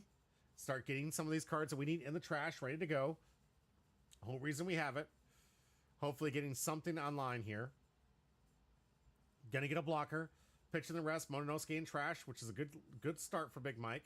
So if he does have that combo between the Shinobu and Mononosuke, he can get that in a later game. Rusted Red here going to be at 5 Dawn. We'll see what character they're getting out. Hopefully something that can get this trash filled up here. Really need to see a Nami, some kind of Robin, something to get themselves something in the trash here. Maybe even their own Kinemon to get some of these characters, because we really got to get some trash going, guys. This deck only works if you have these things in the trash. Tapping all 5, so maybe we do have an Odin play here. Nope, this is Mononosuke. Okay, so setting up for a later game here. Here comes 5. Really want to be careful about playing that Mononosuke into a lot of different decks. Like I said, a lot of things target 2K or less attack power characters. And if you can't get that swing next turn, which definitely can't happen because you have to have 9 or more Dawn to activate this ability, and in the trash, the Mononosuke is not going to be the combo you're going to want to put off. Refusa! Oh, boo! Not a big fan? Not a big fan of the Yamato deck? But welcome back. Good to see you. All right, finally something in the trash here. Countering out 1K from the simple leader to leader attack. Here comes Kinemon into leader, looking for a 2K. What are we going to get? Are we going to finally get something in the yard here? Rusty Red got to get something going, but nope, going to be on the take. All right, Big Mike going in for 6 Dawn turn here. Hopefully going to get the Yamato. Already starting off strong. Have a notable 8-cost Yamato in the trash, so the combo can get started for Big Mike. And looks like we're going to get nice little draw, discarding the Mononosuke. And instantaneously, without even getting the swing in, just instantly trashes it. Here we go. Makes sense to me because we do have the 8-cost that returns, that goes unblockable, that does return. Will allow them to play a 6-cost if removed from the field. So already looking pretty good. We got one of the 8-costs coming into life here. Massive swing, massive start for Big Mike here. Let's see if Rusted Red can meet it. I do like that play. Even though they didn't get an attack from the Yamato, still get the utility of it, and obviously get the leader ability to get the rush. This is the fastest you can get an AK swing into life. Super strong. And another reason why you want to be going second in this deck. Big Mike's definitely sitting here with the stronger 4 life to 3 or 2 life here. Looks like 2 life here for Rusted Red. Rusted definitely going to need to get some blockers out if he wants to start keeping this game to go longer. We'll see what he wants to do with this turn. Not at 9 Dawn yet here, so can't pull off the Mononosuke combo here. Here comes Nico Robin. This will give us a nice little discard to get the engine going. Draw 2 cards. Hopefully get us into a 6-cost ourselves, which will be really good here because let's give us capability to at least get Kinemon off the board, keep the pressure off. Definitely don't need to hit it into that Yamato right now. That's just going to help Big Mike get the combo started yet again. But here we go, 6-cost Yamato. We do have the same Yamato in trash, so we're going to see this one probably trash to get back that Yamato with rush. Likely going to go into Kinemon. And leaving both opponents in the non-desire to want to actually KO these things. So we'll see how Rusted Red comes in. Simple 5, looking for 1. See if Big Mike gives him the 1 or takes the life here. Still at a healthy 4-2 difference. I did see the Shinobu and Rusted Reds here, so we are going to see that combo from Mononosuke if Mononosuke is able to survive this next turn. But here comes the 8 cost Yamato. This one's the one that returns a 6 cost from your trash back to hand and allows him to play a 2 cost or less. So he might be able to get one of those blockers out if he has one. Could also get the Shinobu, but it would not be a great play here again because not at 9 Dawn. Don't want to get the thing out that is an on play that puts Kazuki Mononosuke to 20 cost. And you get that one chance. But no, please. Please don't. Please don't. Please don't.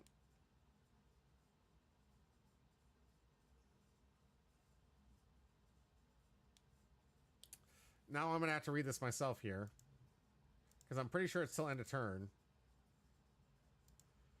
On play, trash this character. You may trash this if your leader has the land of Wano type, draw a card, and up to one of your Mononosuke's during this turn. So, it's only going to be 20 plus this turn. Rusted Red is a not at 9 Dawn.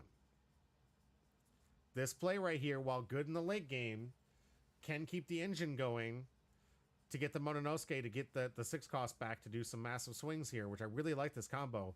But you have to be at 9 Dawn for this Mononosuke to work. Big Mike reading the cards smartly. But very fast, so I don't know if they recognize it.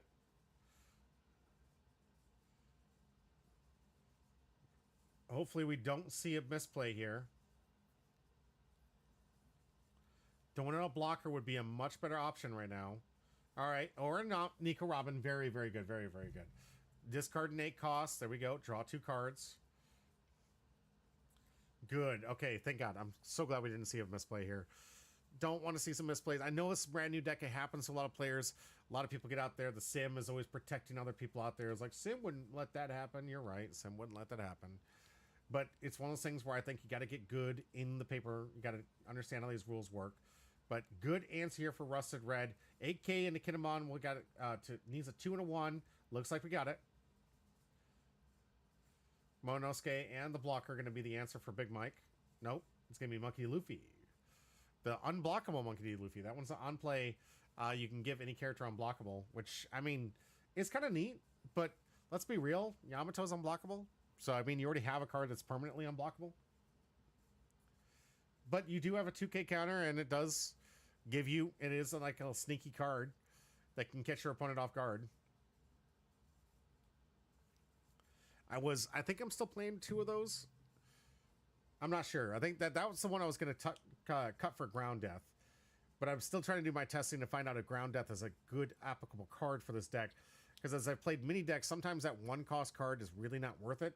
You don't really have the room for it. Like Vivi, it was great that I had it, but then it got frustrating because you're playing all those 10 costs. But then this cost, the curve is 9. So let's be realistic. Having one open is not uncharacteristic.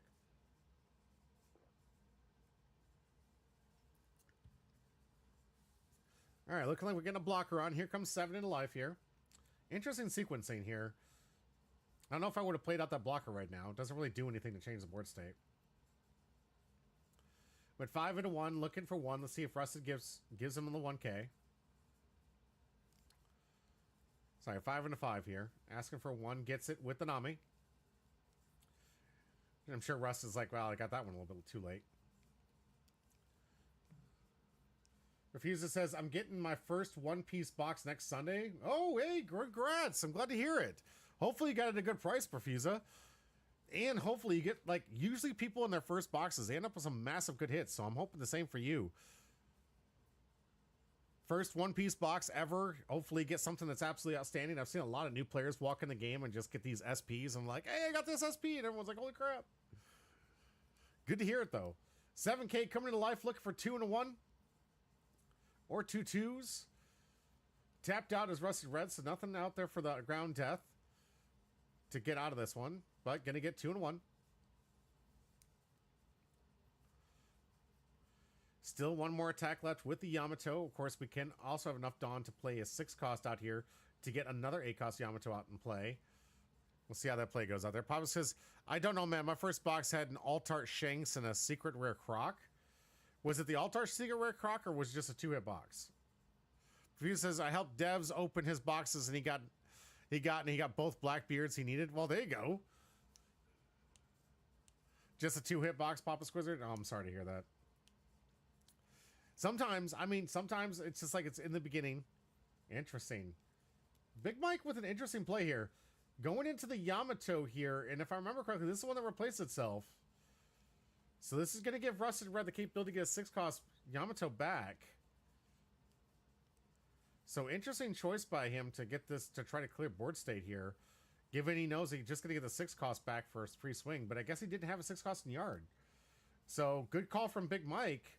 Realizing there was no 6 cost in the yard.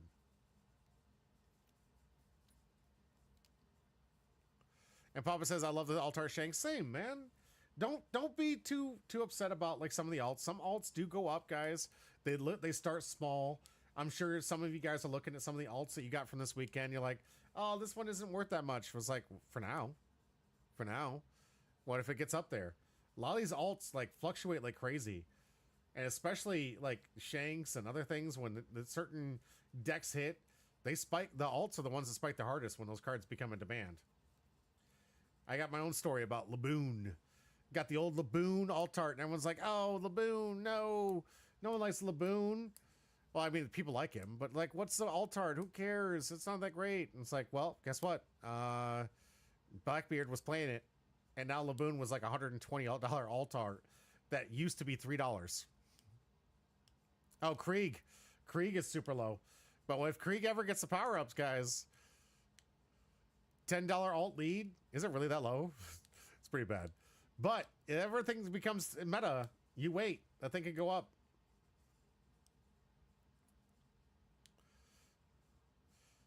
I mean, it could, Papa, it is that bad. It could get back up here. All right, one of the things I'm missing calling out for the rest of you guys, we did get to see finally the Mononosuke and Shinobu combo here. Rusted playing the 2 to get Shinobu to give the plus 20 cost, which is going to get the ability to sack the Kazuki Mononosuke to get this 9 cost blocker, which comes with a 6 cost from the trash and can play any 6 cost or less from the trash. Also, itself could swing if it wanted to. I wouldn't recommend it but Yamato basically given everything from Trash Rush. Definitely want to be using this as a blocker in the late games here. But Rested, going to be looking at for the potential targets here.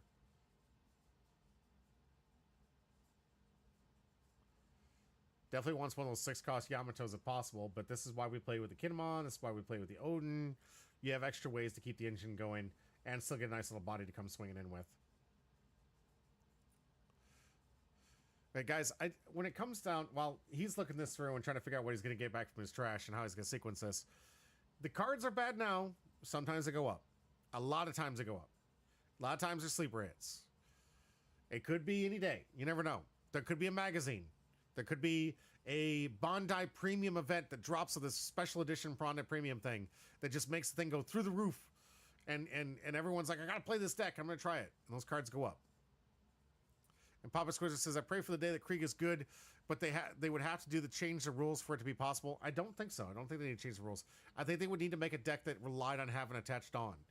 I think if you want to make Krieg good, make the top deck rely on attached on. Make it all about having attached on. And then a Krieg could just dominate. Honestly, I think Krieg could be pretty good against Goofy if it ended up like going too hard. If you really think about it. Like, basically, they're all 0 cost at that point. You can play cards that kill 0 cost for free. Like, look at a Krieg. Look at how many red cards say destroy target character with 0 cost. Or all characters with 0 cost. Like, if Krieg reduced all the attached on, to those little 1s and 2s, Krieg could board wipe a Goofy, which would be pretty devastating.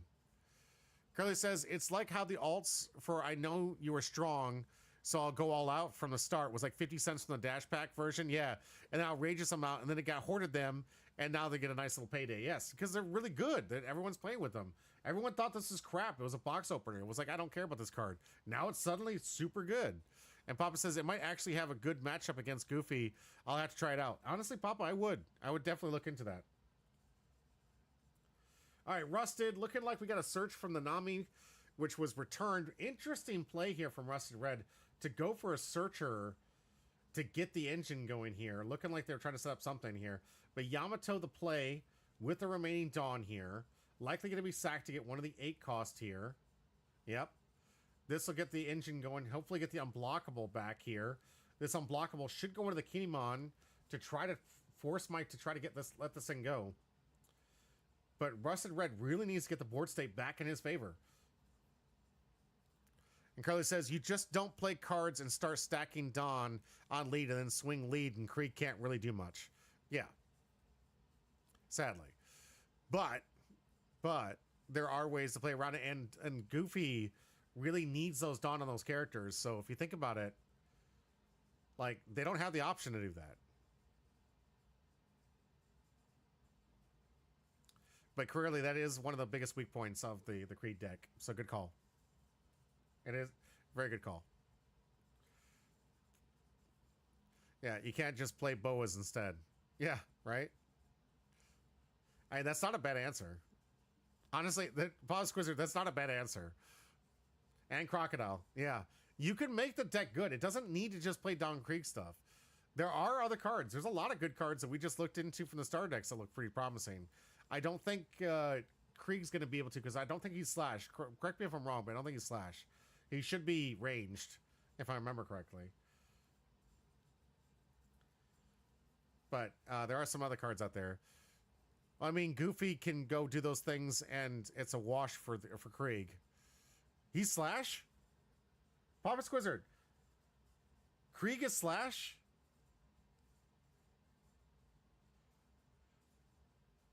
Okay. He is Slash because me. Yeah, that makes sense.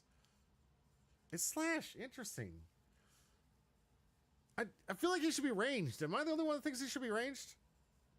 Okay, so they made him Slash just because of Mihawk. That makes more sense. Get the match up to show the people against each other. I guess that makes sense. That's fair. I'm like, he's Slash? Are we talking about the same Krieg? We talking about the same dude? I don't know if we're talking about the same dude. Right, Rusted Red, now that he's figured this thing out, got his Yamato from the yard, using this Otama, we're likely to reduce the attack of this Yamato, or sorry, there we go, this Kinemon, and now finally Kinemon off the table. Although we still should have another swing here from Rusted Red. Here we go, going into Yamato, but I think this one can be blocked. Baba says he had a lot of pointy objects. I guess he had some pointy objects, bro, but he was all about shooting things, and he was more of a ranged character. It wasn't the big, like, showing a force was when he cut the bullet of Krieg, when Mihawk cut it with that huge sword of his. The spikes, the spike coat, the spear axe, the shot things, I guess. I feel like we're really going hard for the show right now. Be like, yeah, of course he was Slash, guys. Of course he was. The spikes on his coat make him Slash. The gun that shot spikes through it. Yeah, like, I think we're really reaching hard to make this one work, Papa. I don't know about you, but I really feel like we're trying to make this stretch.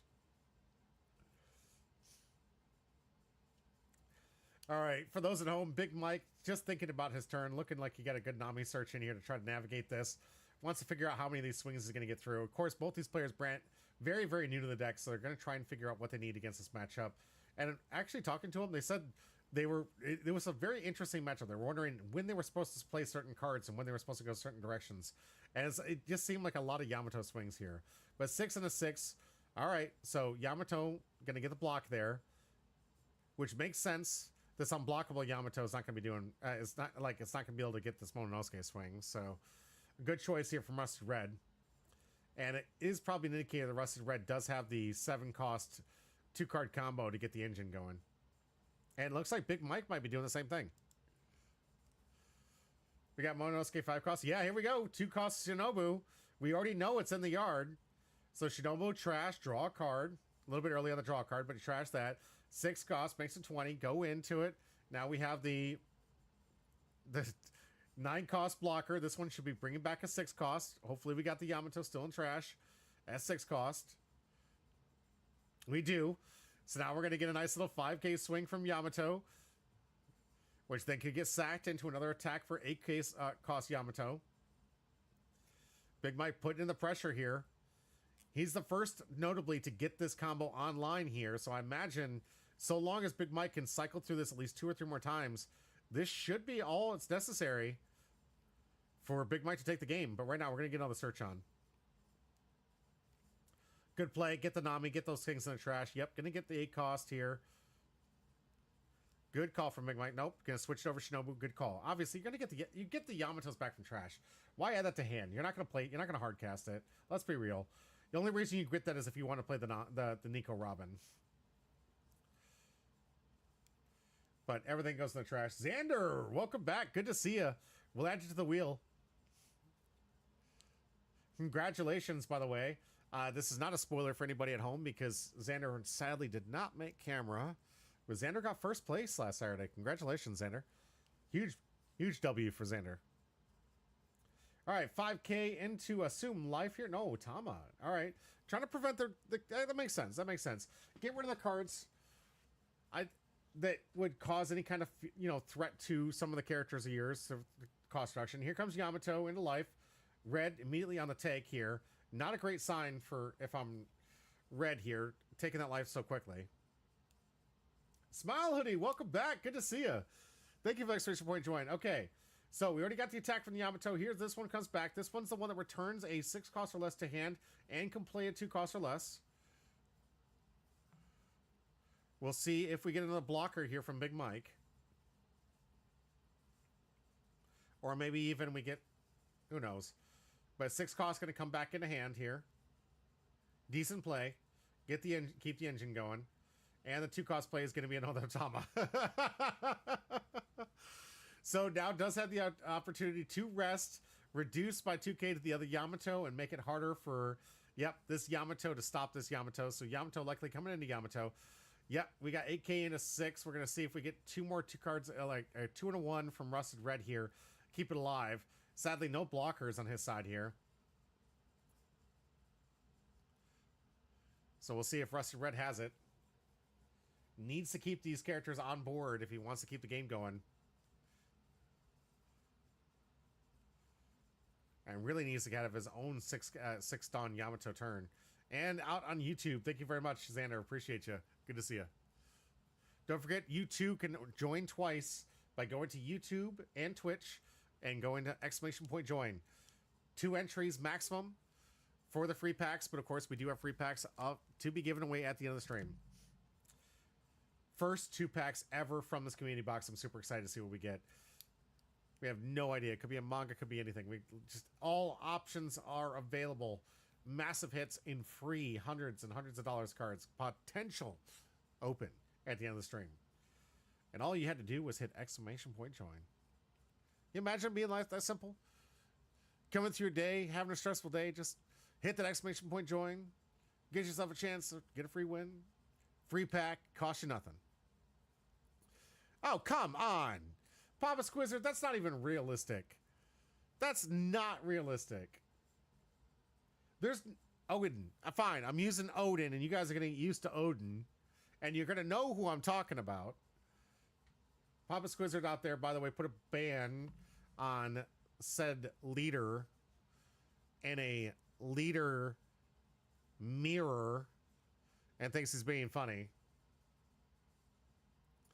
So now I have to not use the leader name in this mirror match. Free gambling. Like Saul Hoodie, that's about right. It is free gambling. Him going back to the free pack thing. It's like, yeah, it's free gambling. Cost you nothing. Gamble. All right, finally we get an answer here from Rusted Red. 2-1. And Mononosuke going into Odin. And finally getting removed. Actually makes sense. Remind you, this one came back from the trash this turn, so it did have a rush. And Big Mike with a blocker, leaving Rusted Red with nothing more than Nico, Robin, and Nami. And of course, Odin in the leader spot.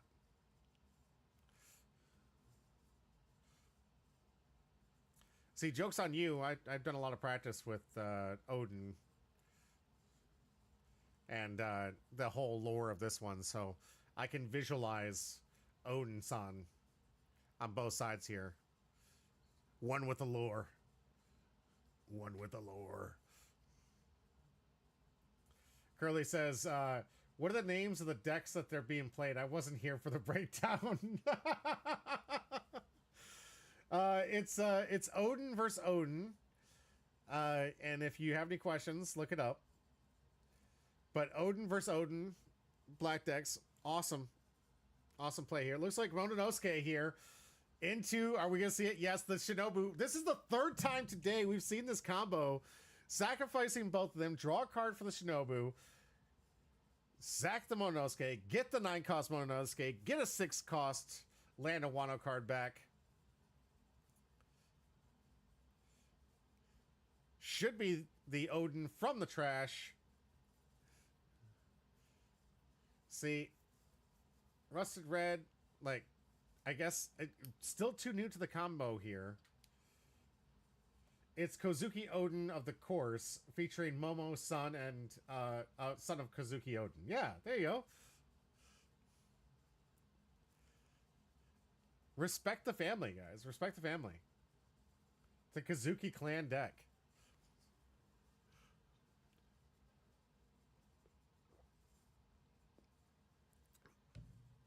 Oh, come on! Smile Hoodie! Alright, redeeming. Can't say the first name of the Kozuki clan child. So now I'll be saying Kazuki, which is just gonna confuse everybody.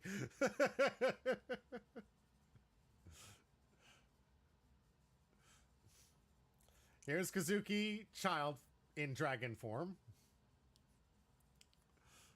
By the way, guys, this only lasts for 5 minutes, the way the rules of the channel. I don't know if you guys have been long enough for that, but it is a 5-minute ban.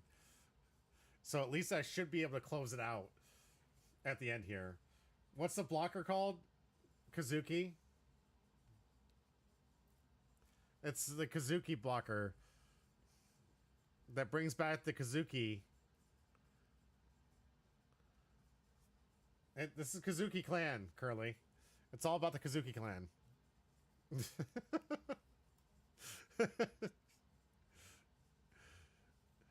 All right, Kazuki, bringing back Kazuki Odin. That's what I'm saying, Hazel. Right? It's just getting harassed over here, Hazel.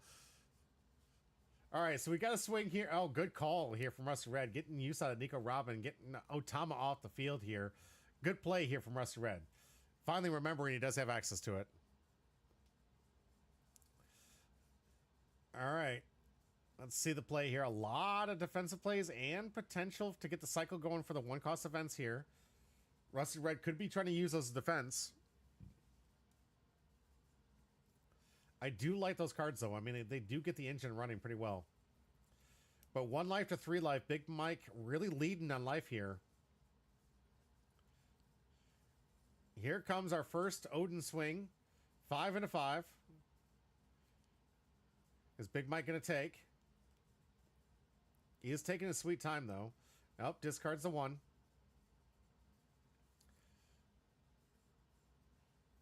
Putting the Odin in the yard there. Now, sacrificing it to bring back Odin. Unblockable version? Yep, unblockable version. Oh, for love of God, Curly! Stop! You guys are going to get me into... So now I can't even say the alternative to this leader card here. Popping Squints, it's like, yes. How are you expect me to do the callouts if I'm like Fox Girl Dragon Boy. Fox Girl attacks Fox Girl. Fox Girl gets defended by Dragon Boy.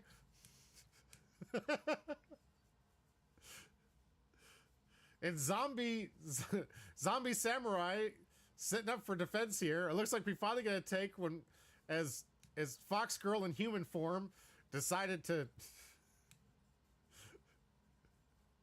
get the swing in here. Oh God, guys. Let's go. Hazelnuts is right. You guys are bullies. All of you. All of you bullies. I'm developing my own film out here. You guys ever heard of Shark? Was it Shark Boy, Lava Girl and Shark Boy? Whatever it is. Now I'm just going to be like Fox Girl and Dragon Boy. I'm making my own show out here, guys. All right, Fox Girl comes in for the attack. Is this going live? Are we looking towards the end game here? It's going to be like a great clip, though. It really is. Good grief. Papa Squizzer, I'm not even saying those words anymore. Like, you've taken every word from the clan, the whole makeup, the theme. Like, I'm losing my mind over here. I'm going to be, like, eventually you guys are going to get me to black card text into black card. Black card reduces black card to black, to black, to block, to black card. The black card blocks the black block. Bob is like, I just had to be square. I had to be sure. Like, it's going to sound like this racial, like, hate speech as I'm trying to explain what the cards are doing. They're like, why do the cards got to be black? It's like, they're black. They're black cards. What do you want me to say? It's a black deck. Why does the deck got to be black? Because it's a black deck. What do you want me to say?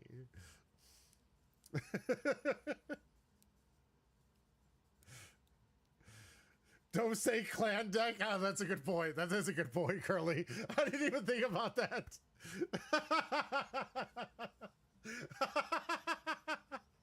That's so good. Oh, that's going to be on the internet. So thank you for that, Curly. Appreciate that.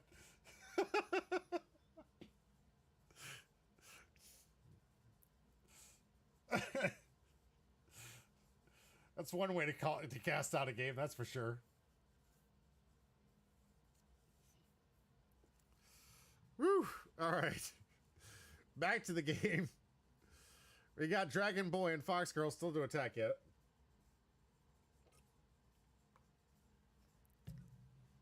Zombie blocker still hasn't been used all game. Big Mike in the lead with 2-1.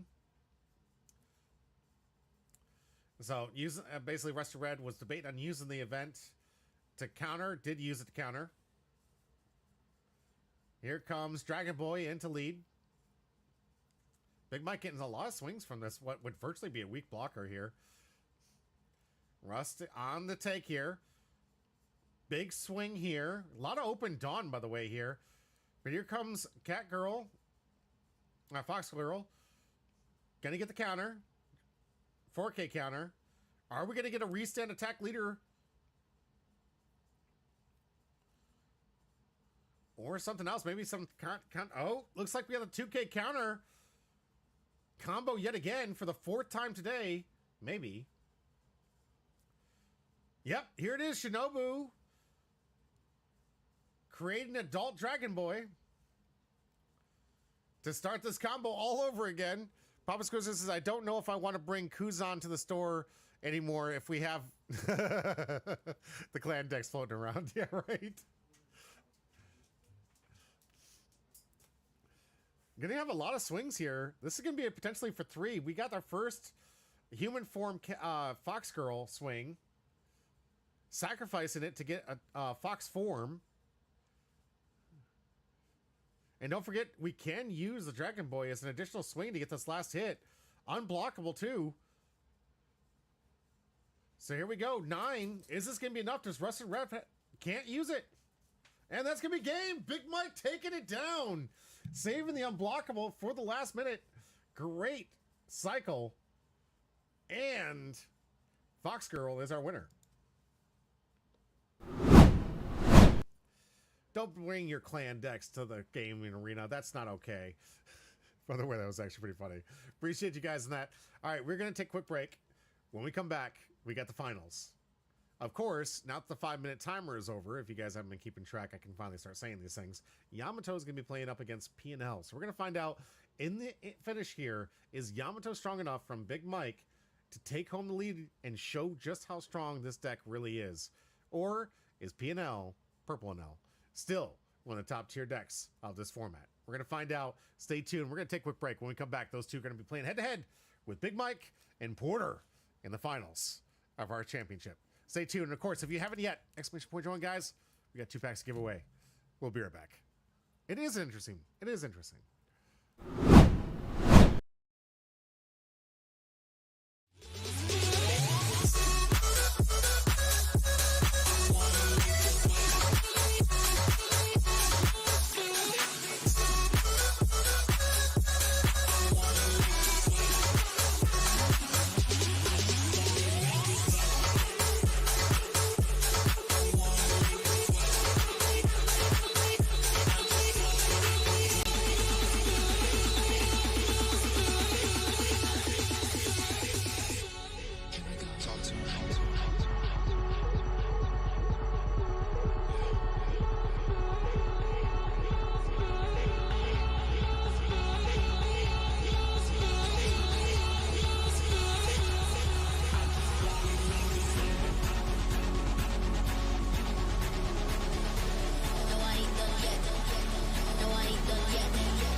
It goes down at tip and 10, yeah.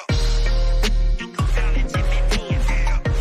It goes down at tip and 10, yeah. It goes down at tip and 10, yeah. It goes down at tip and 10, yeah. It goes down at tip and 10, yeah. It goes down at tip and 10, yeah. It goes down at tip and 10, yeah. It goes down at tip and 10, yeah.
back to Homebrew Pie. I'm your host, Jimmy D.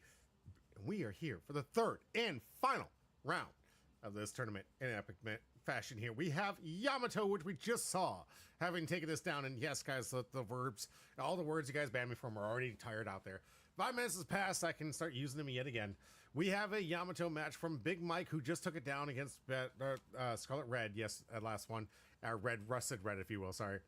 And this now is going to be going up against Porter and the Purple NL, which we were talking about being very, very powerful coming in this next set, guys. We were really talking that this was going to be the deck that was still going to be pretty strong going into the leaders didn't really impact it that much.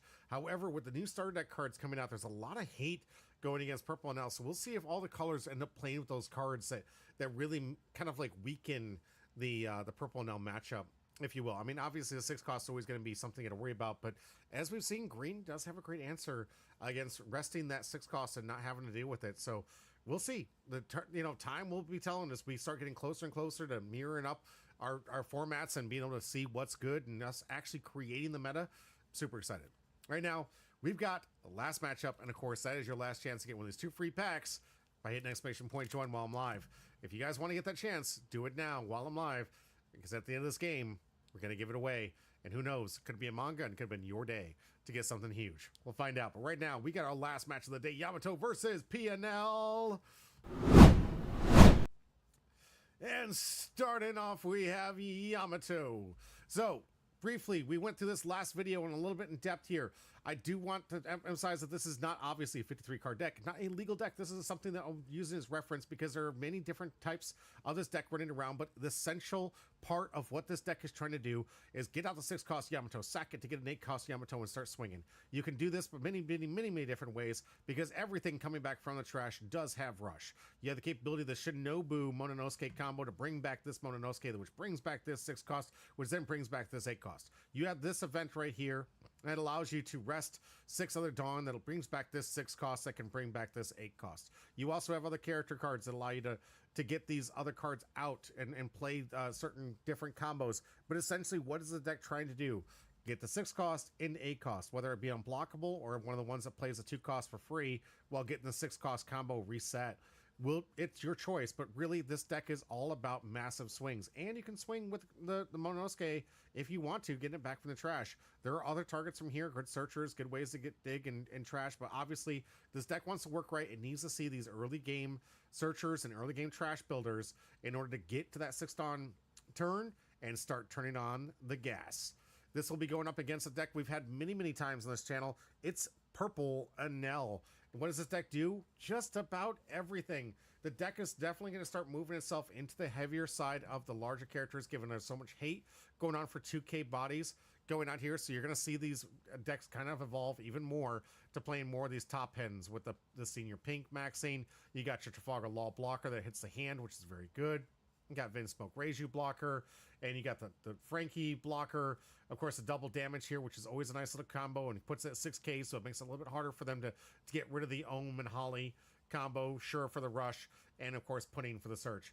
You got the 6 costs. It's really gone down to the one that adds a card to hand that you can't get to see, and cards that freeze and pop and protect, and really kind of help protect the Enel. Not much for these guys, but does help protect the Enel. And this very skillful deck will be going up against the Big Wham Hammer, and we're going to find out right now which one of these two is going to be taking home the big win for today. Big Mike on the roll for 9. Looks like that was a win here. Is going to get choice, so probably going to put Enel on the play here. Even though Enel likes to be on the play, Big Mike wants Yamato to be on the even curve to get those swings coming, because you definitely really want to start putting some pressure on the Enel deck here, and really want to make sure that it doesn't have much of an opportunity to really stabilize and get itself into getting multiple copies of that 6 cost. Because if it does get to that point, Yamato doesn't have a lot of freeze effects. Something that we're going to have to look into. Getting some other effects where we can definitely start freezing those 6 costs and keeping those things locked down if we want to win this game. Because, the 4 cost counter against a 10K swing is just not going to do it.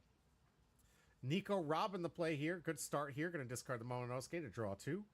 Getting a good combo lean here. Another Nico Robin. Hopefully getting the other Yamato in the trash. Does so. Draws 2. Great start to getting cards in the trash. Just what like we want it to. and getting a good, healthy hand size from Nico Robin. I believe Porter's probably going to be motivated to try to get his Trafalgar Law out as soon as possible. Swing from Manel into leader, gets counted out by Mononosuke.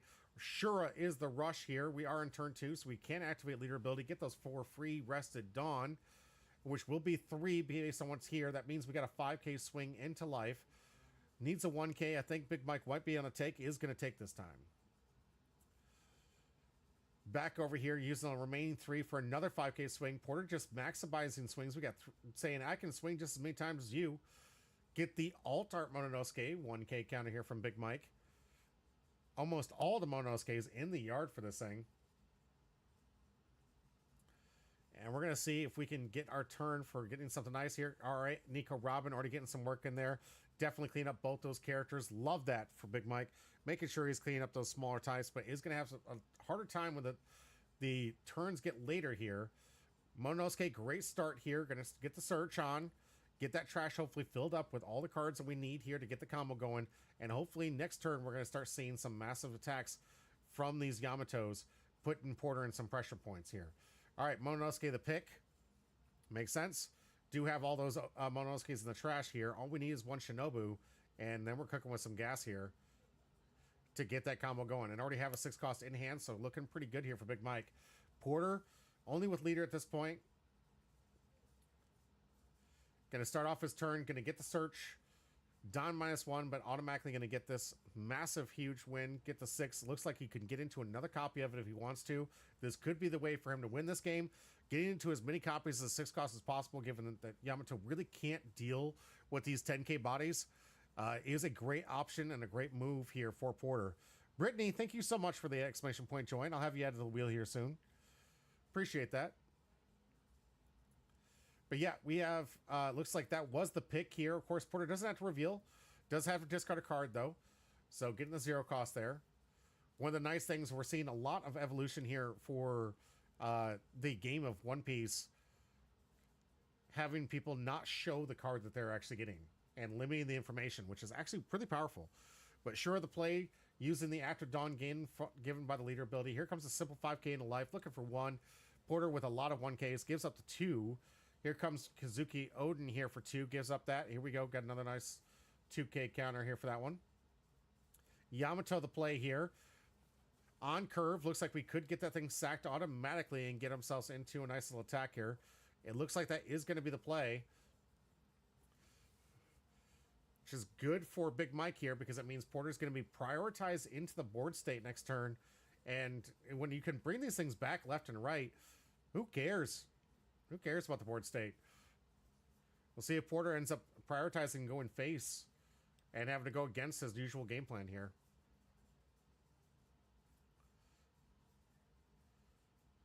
Right now, Big Mike on the sack, trying to figure out which Yamato he wants to bring back here.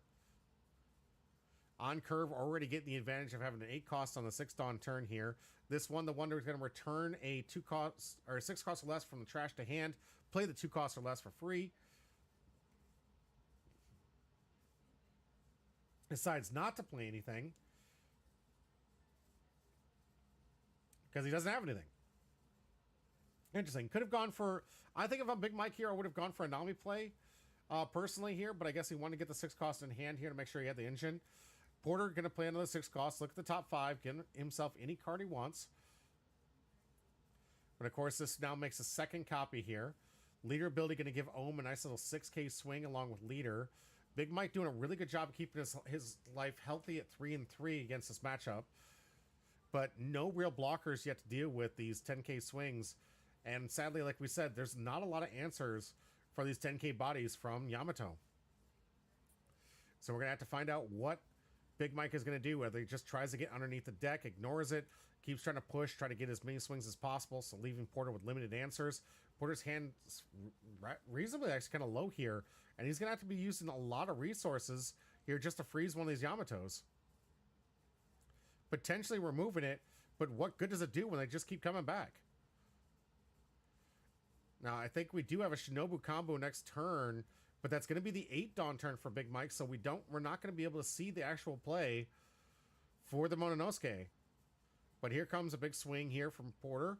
Looks like 4 rested Dawn from the leader ability. Gonna get a 6K swing. Porter likely gonna go Kinemon. Likes to prioritize board here. Gonna get a reduction in to the Yamato, and looks like he's going into Kinemon. Gets a 1. Or a 2K. No, 2K from Sanji. Interesting choice here. 2K Sanji from Big Mike. I guess he just likes the stats on this one. But that is an interesting 2K to add to the board here for Big Mike here. I'm kind of curious why he went with the Sanji vanilla. Out of all the cards he could have, that was an interesting choice. But yeah, the Ohm Swing did reduce the Yamato down additional 1 here. Porter looked like he is trying to freeze that Yamato for the turn. Little Pound Cake, welcome back.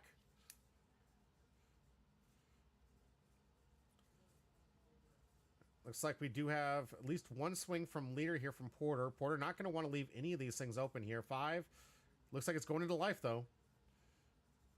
Big Mike does have an opportunity to take here to get some card advantage, but doesn't need to. He's got plenty of counter in hand. Can get rid of this thing. Gives up the 1K from the Yamato. Shura, the play with the last active Dawn to kind of cycle through here. Not going to be able to activate leader ability, obviously, again, and get the attack, but still. Yamato frozen for the turn here. And some cleanup going to be happening here from the Nico Robin. Good call. Good on Big Mike, remembering he has that. Still 1 turn away from getting the Mononosuke blocker combo out here, but we do have the capability of getting the 6 cost engine running at 8 Dawn. And we'll see what Big Mike does with his turn. Here comes a simple 5 and a life, looking for 1. Gets it with that Mamaragan. Here comes 6, looking for 2. Gets it with the 0 cost here. Good on Mike, putting the pressure on. Cards really low here for Porter. Gonna get the 6 cost here. Draws a card. Gonna have to discard. Get rid of Nami here. That one gonna get sacked immediately to get himself an 8 cost here. Blocker is not really an issue here for Big Mike. And notably, something that's not an option for Porter to really be able to do. But here comes an unblockable.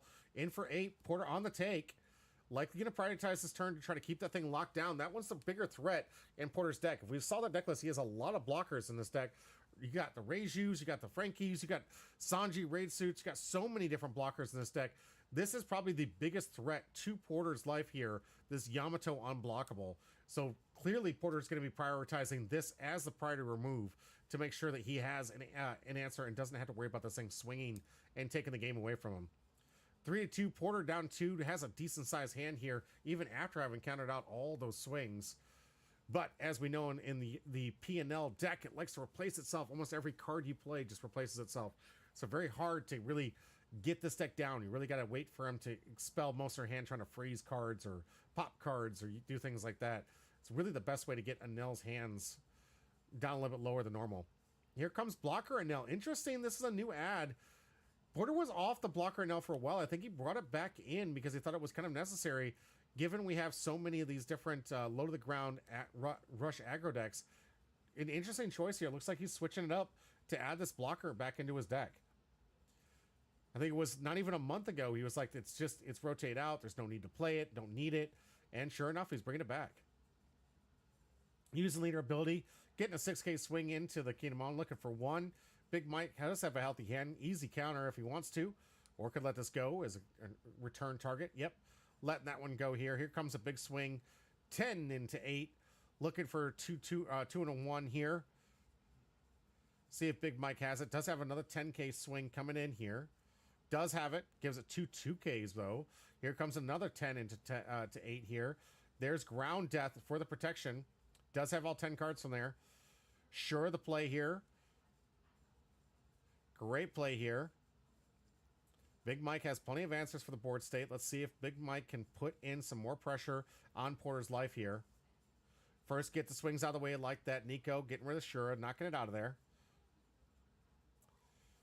Both these Yamatos free swings here. Now we are finally in the Mononosuke range here. We saw the 7 cost combo in hand. We could clearly see that happen this turn. Mononosuke into Shinobu, combo in the 2 pieces. Get that thing back to get the Adult Dragon Mononosuke version back out, which also gets a 6 cost Yamato from trash, which will get an additional 2 swings on top of that. And already having to face, this is not a great position here for Porter, having to face down an 8 cost, 8K attack, an 8K attack, 5k attack, and who knows what else from these combos. Here comes 6. Gonna get 2 from hand here. Another new addition here. Look, using the Kid Killer, or the Killer version here. I like the tech here from Porter. Really teching out for these matchups. Here come taking on the first 8k swing. Seeing how this one plays out here. Got one more life, one blocker left here with the Enel. But obviously unblockable, not really going to do much here. Big Mike probably looking for another unblockable to get these swings on. Here comes 8K looking for the free block from Enel, gets it. Now we're on to the Mononosuke card combo here. Looking like we're putting the 5. Here's the 5 cost Mononosuke. Got the 2 more for the Shinobu. We are at 10 Dawn, so clearly illegal move here. Believing with 1 open Dawn for defensive play if Big Mike needs to play defensive, but this will give him a lot of swings on this turn. So, going to replace the non-acting. I like that. Good play. Getting rid of the Nico Robin that really can't be attacked into. This way, does have an answer to answer the Ohm. Here comes the, yeah, kind of skipping some steps here. You're supposed to get the Mononosuke blocker first here. Yeah, get the blocker first, then you get that. There you go. Now you get the 5 cost. 5 cost can come in, could potentially swing for 6 with the open Dawn or leave it open for defense. Likely going to see a 5 swing, then a sack for another Yamato 8 cost in life here. Porter very likely to survive this turn, but is going to be forced next turn to try to take complete control of this game, because going down to maybe 0 life here is not going to be the right answer. All right, simple, easy counter here from Mamorangan. Big Mike does have the opportunity to attack with this Mononosuke, but also still has the ability to sack the Yamato to get another 8 cost on the board here. Now, Porter obviously going to be spending all of his resources going board here next turn. So Big Mike better have the defense ready for these massive swings here. Sacking it out. Here comes another 8 cost. This one's going to return the 6 cost to hand. I like this play. Good play. Going to get the resources back in so he can get the engine, because he does know Porter's going to be going board next turn. Doesn't need the unblockable. This one going to come in. Maybe he gets the last life here, and then maybe can put in a very, very offensive swing in the last turn to try to take the game, or will Porter take it back and recognize this is the last turn when he needs to start putting the pressure on the limited cards on Big Mike's hand. Yep, going for the Yamato, back to hand. Nice little 1K. 3, looks like 3, maybe 4 cards for Big Mike's hand, so math is getting even easier for Porter. He even knows what's in hand. Here comes 9. Porter on the take. 0 life here. And on the draw for turn. Porter has to realize this is a do or die turn. Needs to clean house and protect himself from whatever offense Big Mike can get next turn, given that Big Mike does have the potential of getting maybe 4 swings in, even with an empty board. But limited cards in hand here. 2 2Ks and a 1K. Mononosuke combo looks like it's secured in Big Mike's hand. So Porter needs to go life. Here comes end of board here, reducing the power of the blocker. Here comes 5. That way he doesn't get a free block. Like this play here from Porter. Trying to reduce the attack to make sure that the guaranteed has to get some kind of counter from hand to make sure that these attacks count.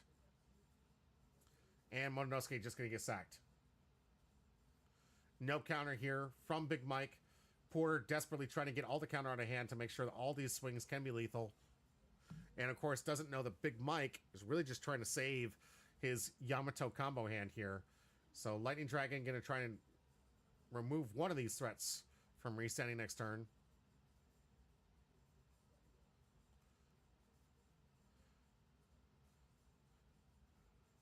And still going to try and go board as much as possible. Still have at least 4, if not 5 swings here from Porter if we have a rusher. 3 life to get through. No blockers left for Big Mike.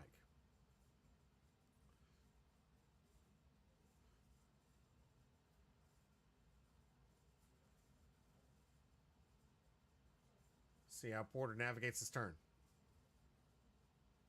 Ryder, good to see you out in the YouTube land. Thank you so much for the exclamation point join. It's the last match for the day. After this, we're going to be giving away those packs, so stay tuned. In the finals match, Porter in the tank here, trying to make sure he knows that this has got to be mathematically perfect if he wants to get these attacks through. Has a decent size and can wall up, but remember, Big Mike can get out an unblockable Yamato, and if Porter doesn't have the counter, that's game. So walling up, not the greatest option here for Porter. Has to make sure he knows it is going board or is going walling up. Not, it seems like it's a little bit more of a pipe dream. Just have to look at the answers. But definitely in the tank here, trying to figure out what he wants to do.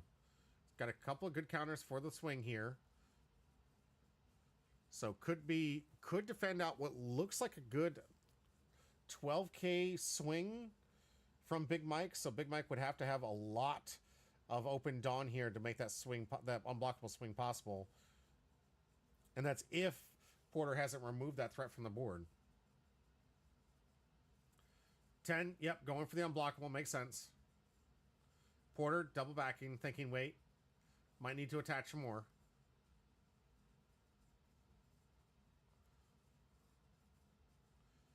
Because if he does counter out of this one, that means there's very low likelihood that Big Mike is going to die this turn. And that's going to give Big Mike the opportunity to basically save all 3 cards in hand and go through the Yamato combo.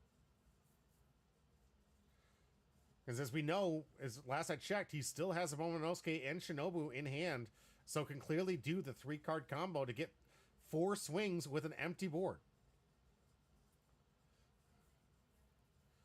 So even with about 12K counter in hand, I don't know if Porter can handle that many swings. And he's doing the table math, trying to figure it out. What is the route I take against this? And not in a great position. Does not feel good to be here, knowing that, like, you choose the wrong route. That could be it. Lights out for you for this game just by taking the wrong path. Count out how much counter he has in hand, so he knows how much he can survive if an unblockable comes his way next turn.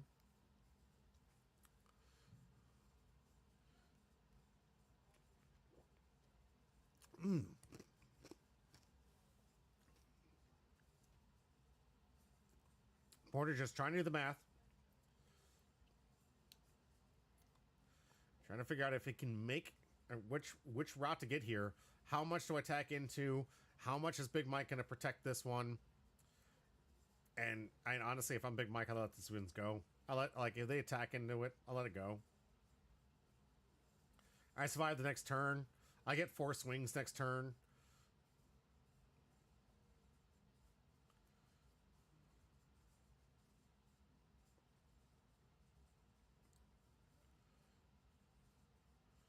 Porter's just trying to find out the most optimal play here.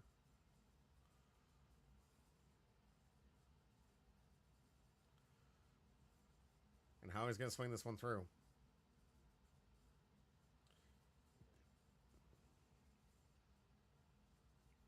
As we've said multiple times on this channel, when it comes down to this turn, when you realize this is it, you got to pick a route. Do or die time. This one's going to get a 6 cost back. Now, this is why I play the Kazuki Odin, by the way. Because if I needed a blocker in a death situation, this is a great return answer, is getting the Kazuki Odin. That's why I'm playing it. Mamoragan gonna... Alright. Rest it so we can get rid of it.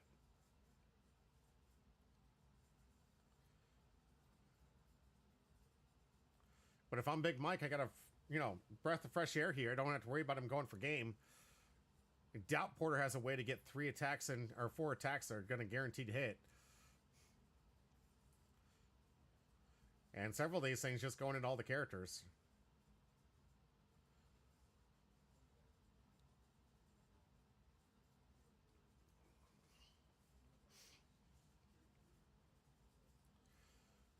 Like, if I'm Big Mike, I probably would have grabbed something like a Mononosuke just to get him thinking to go for it, so I didn't have it. And wasted one of the attacks on the Mononosuke. That would have been pretty funny. Get him to use a Mamaragan to rest the Mononosuke, just because he thinks I don't have it. And if I did have it in hand, I could just trick him that way. That'd be a funny move. We're still looking at how he's going to get rid of these Yamatos. It's the Mole. Welcome back. Good to see you. Just in time for that, we're looking at the final minutes here. This is Porter likely realizing this is the last turn. Needs to clean up a house here or prepare for the offensive swing from Big Mike here. 3 life to none. And Porter just desperate to find out the right rate. Here comes 5 and a 5. Looking for 1. See if Big Mike gives it up. Gets it up with a 2K with a Mononosuke. Interesting call here, because I think that was one of the key combo pieces Big Mike needed for the Mononosuke combo. But I guess he thinks if he defends here, there's only really realistically 2 attacks on these Yamamotos. So one of them is going to be able to get through. And if Porter doesn't put up some kind of wall, all he has to do is put 18, and there's no way Enel can defend that attack. So I think from Big Mike's perspective, the way he's looking at this, he doesn't need to do the combo anymore, because now with Porter having to focus on getting rid of the Yamato and the other Yamato, he'll have a Yamato left, be able to have something for 18 swing. So unless Porter puts out a blocker like that, like Frankie here, now he's going to have that Monkey D. Luffy in hand. And we do know Big Mike does play with the 2-cost Monkey D. Luffy to give unblockable, which is another reason to why to play that card. Sneakily good in like the hidden 2K that can suddenly get you.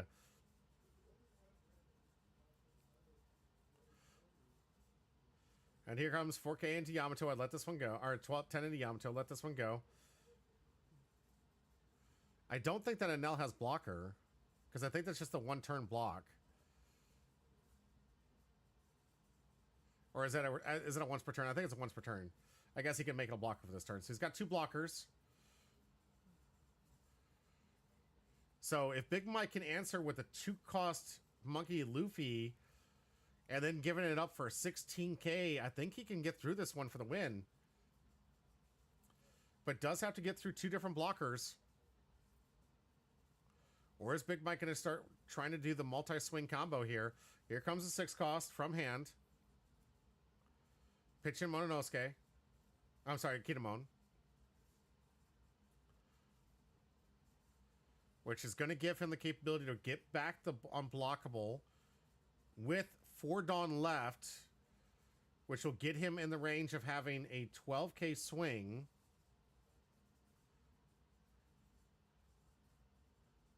Which means Porter has to give up 13 to protect it, and then has to have 1K left after the 2 blocks. So realistically, we have a 14K, a 12K swing from unblockable Yamato. Smart, Big Mike just getting rid of the little small pieces, seeing if he can get some protection here. But really needs to load up, needs to put all 4 Dawn here on that unblockable Yamato. Putting 10. Not the right choice here, in my opinion. Should have gone all out with this one. Because if anything, that should drain his hand. So we got 2, 3, 4, 5, 6. I think that was just enough. But see, the 2 extra from the 7K swing, and don't think it's going to be, it needs to swing 8, 8. And then 7 to try and clean up. 8 into the blocker. Does he have the 3 left? From leader swing here.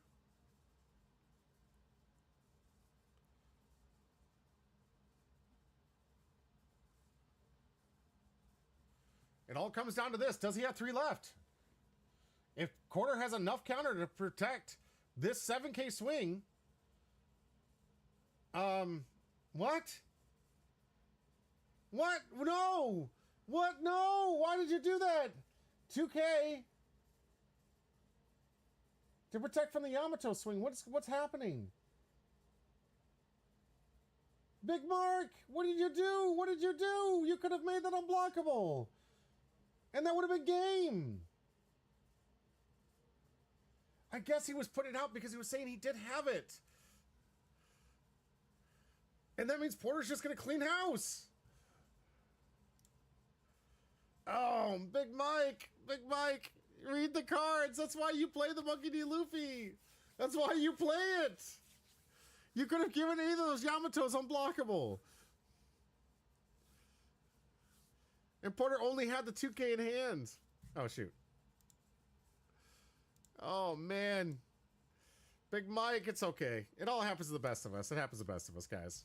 Sometimes you misread the cards. Sometimes you miss the opportunity.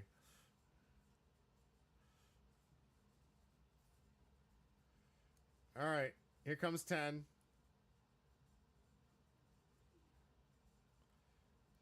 There we come. The huge big swing here.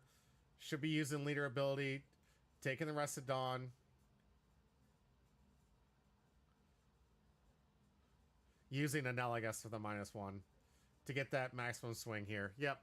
And Porter swinging house and ending the game. Dang, so close. What a nail biter. Congratulations to both players, but Porter taking home the win. Congratulations, Porter.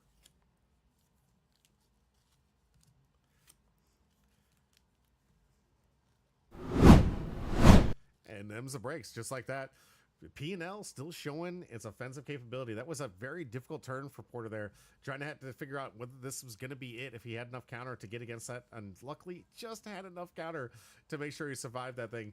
And just a situation where Big Mike could have really pressured playing that 2K can't be blocked 8K swing from one of those Yamatos and really could have made a big difference here. I think, honestly, going 9K, knowing that he had a 2K in hand, or the Monkey D. Luffy for that, I think the best play there would have been going for 9K unblockable, getting the most out of the cards in the hand, and another 9K unblockable with the 2K out there, and pretty much trying to make sure that that was the last little bit to make sure that Porter couldn't counter out of that much. Because one of the things that the deck does struggle a bit with is countering against massive swings, especially in the late game. But he had the 2Ks, he had it, and it was very, very close. Big Mike's already feeling the pressure about having missed the play by playing the Monkey D. Luffy to get the unblockable. And just not able to go into it. But that is them's the breaks. You got to think about every card, guys. You got to read every single card. Sometimes it's just one key card that prevents you from getting that win, and that makes a difference. That's why you got to be paying attention. Read the cards, guys. It's important. That's why we say RTFG. Read the card. Read it. Got to get the new members on here for me to get the wheel ready here.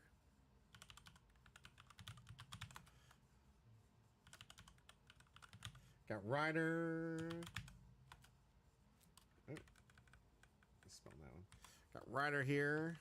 And Brittany. Good to see ya. Refusa. So I think you're already on there, Refusa. I should have had you on there. Yep. Nah, I'm going to win. No point in adding them. Yeah, I don't blame you, Refusa.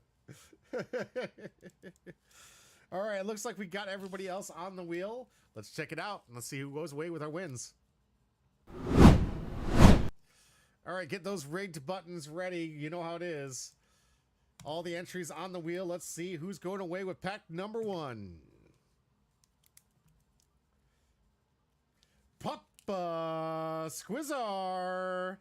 Thank you very much. Congratulations. Get that rigged in the chat for Papa Squizzar. Big win, Papa. Let's go. First pack out of here. Thank you. Rigged, rigged, rigged. Smile hoodie with the gambling. Gambling. Have you on here? I feel like I might have missed you on that one, Smile. I'm going to add you on there. It's free gambling. Did I miss you? Curly with the rigged, absolutely. Papa, let's see what you get up. This is pack number 1. Remember, this means we don't even know. Is this a 3-hit box? Is this that mythical 4-hit box? Is there a God pack out there? Do we know? Does anybody know if there's a God pack? Is there God packs out there? Is anyone tracking that? Has anyone done any studies on that? Lonely, I hear you. Smoker. Trafalgar Law, Kuriel, Benevolent King of the Waves, Gum Gum, Twin Jet Pistol, Moji and Kabaji, Bartholomew Kuma, Usopp, Sengoku. Now it doesn't matter. These packs could be good. These packs could be fire. I like these. All right. This one's Bunkov. The Prisoners are Riding. There should have been this set with 3 mangas. There really should have been, Curly. You're right. There really should have been. And Kobe. Double rare pack here. Yes. Why wasn't there, like, that next time you guys get a survey, why wasn't there a God pack for a 3 manga set, man? You got to have God packs out there. They don't need to put too many. I mean, they really, realistically, guys, what do they need to do? They put like 10 God packs out there. It's just 10. They're out there. Everyone's out there super excited, chasing the big God pack. It's a really nice thing to have out there. Pokemon does it to great success. It would have been great. Should have been Sengoku, all the alternate leaders, and and all 3 Admiral mangas. Absolutely. Absolutely. Missed opportunities here, Bondi. If you guys are watching again like you usually are, this is your opportunity. Get those God packs back. I know the next series, you're probably definitely going to have that. So, all right, we'll see. Because we know 17 is going to be the anniversary sets. It's going to be massive. They're going to be huge. They're going all out. If they did it, would fill it with Sin Goku alt art, and it would have gone so hard. Actually, that would have been pretty bad. That would have been pretty awesome, actually. Yeah. Oh, all right. We got one more pack to give away. Let's check it out. Let's see who's going away with the free win, free pack. And as Smile Hoodie says, free gambling. Smile, this could be you. No, Hazel with the back-to-back. Hazelnuts, congratulations. And this reminds me, I still owe you in manga. I owe her the what is it? The Hazel, I'm so sorry. Stolen, I know, it was like so close. So close. Totally rigged indeed. What was it? Was it the Barto? Yes. It's the Barto. It's fine. I just pull a manga now. I mean, you could. I still owe the manga. I need to do this thing. I got the X-Acto knife and I got the thing ready and I got the pages for the Barto manga. So I'm still working on the glue. My brother took it away from me. Said that I wasn't responsible enough to have glue. So when I get my glue privileges back, I'll make sure I put the glue together and put it together for you. But I got to get my glue privileges back, so I can do it. I'm sorry. That's fair. You can't huff it, bummer. I know. It's like he keeps taking away all the good things in life, man. All the good things in my life are taken away from me. Even if you pull the Kuzan manga, it's all forgiven. I mean, well, there you go, right? All right, it's all forgiven if I pull a manga right here. Let's go. Let's go.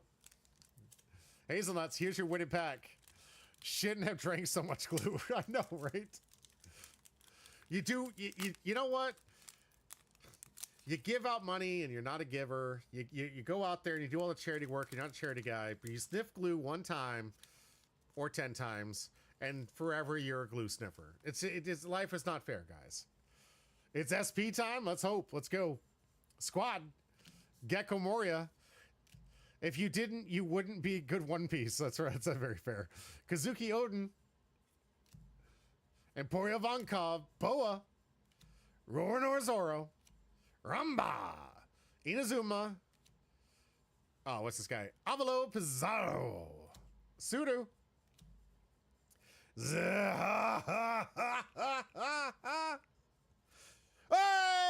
There we go, our first hit!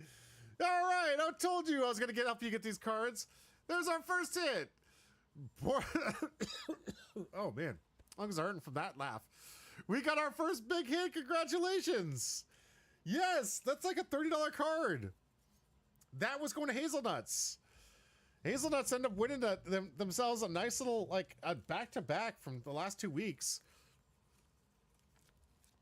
Here, I'll even get you a Nami sleeve. This one's nice. Woo, that feels nice. Right? That's our first hit out of the box, secret rare taken. That means we have opportunities for so many different things. That could, like, secret rares work with the alt arts, they work with the mangas, they work with the SPs, they work with the alt art leaders. There's so much potential left in this box, given that our first hit was a secret rare. And secret rares usually indicate, not always, usually indicate 3-hit box. So that's a good sign. It's a very, very good sign. For the first hit to be a secret rare, that means we got a good chance of 2 more. Now, I got this beautiful little Pikachu waiting for you, Hazelnuts. Congratulations on this massive hit. Beautiful secret rare. I wish I haven't pulled a single alt of this card yet, but I have of the Portcosti Ace like 4 times. And there we go. The combo that I promised you in the beginning of the game. If you guys remember, I was talking to Hazelnuts, but I was going to help her. Here you go. How much can I help you by giving you the 2-card combo that you need for your deck right here, back to back, right there. Awesome, awesome time. Congratulations, Hazel. You got the first hit out of the box. So many more to go. So much more fun. Let's see. Who is Liffy TV live? The janitor. You can see how the janitor is doing. Get a new tab. We are going to have to do ourselves a good favor and raid some people. Say hi to other people out there. Janitor 2225 is live. Let's share the love.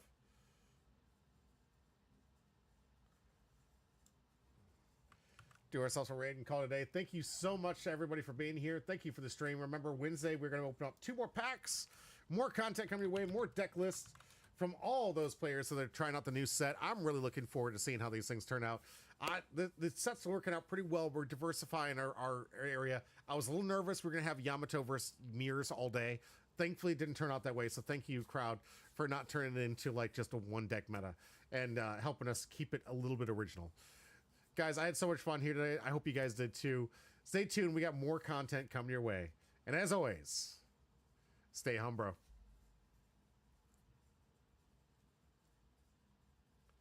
YouTube, I'm waiting for my thing to do. I gotta do the timing thing and everything for Twitch.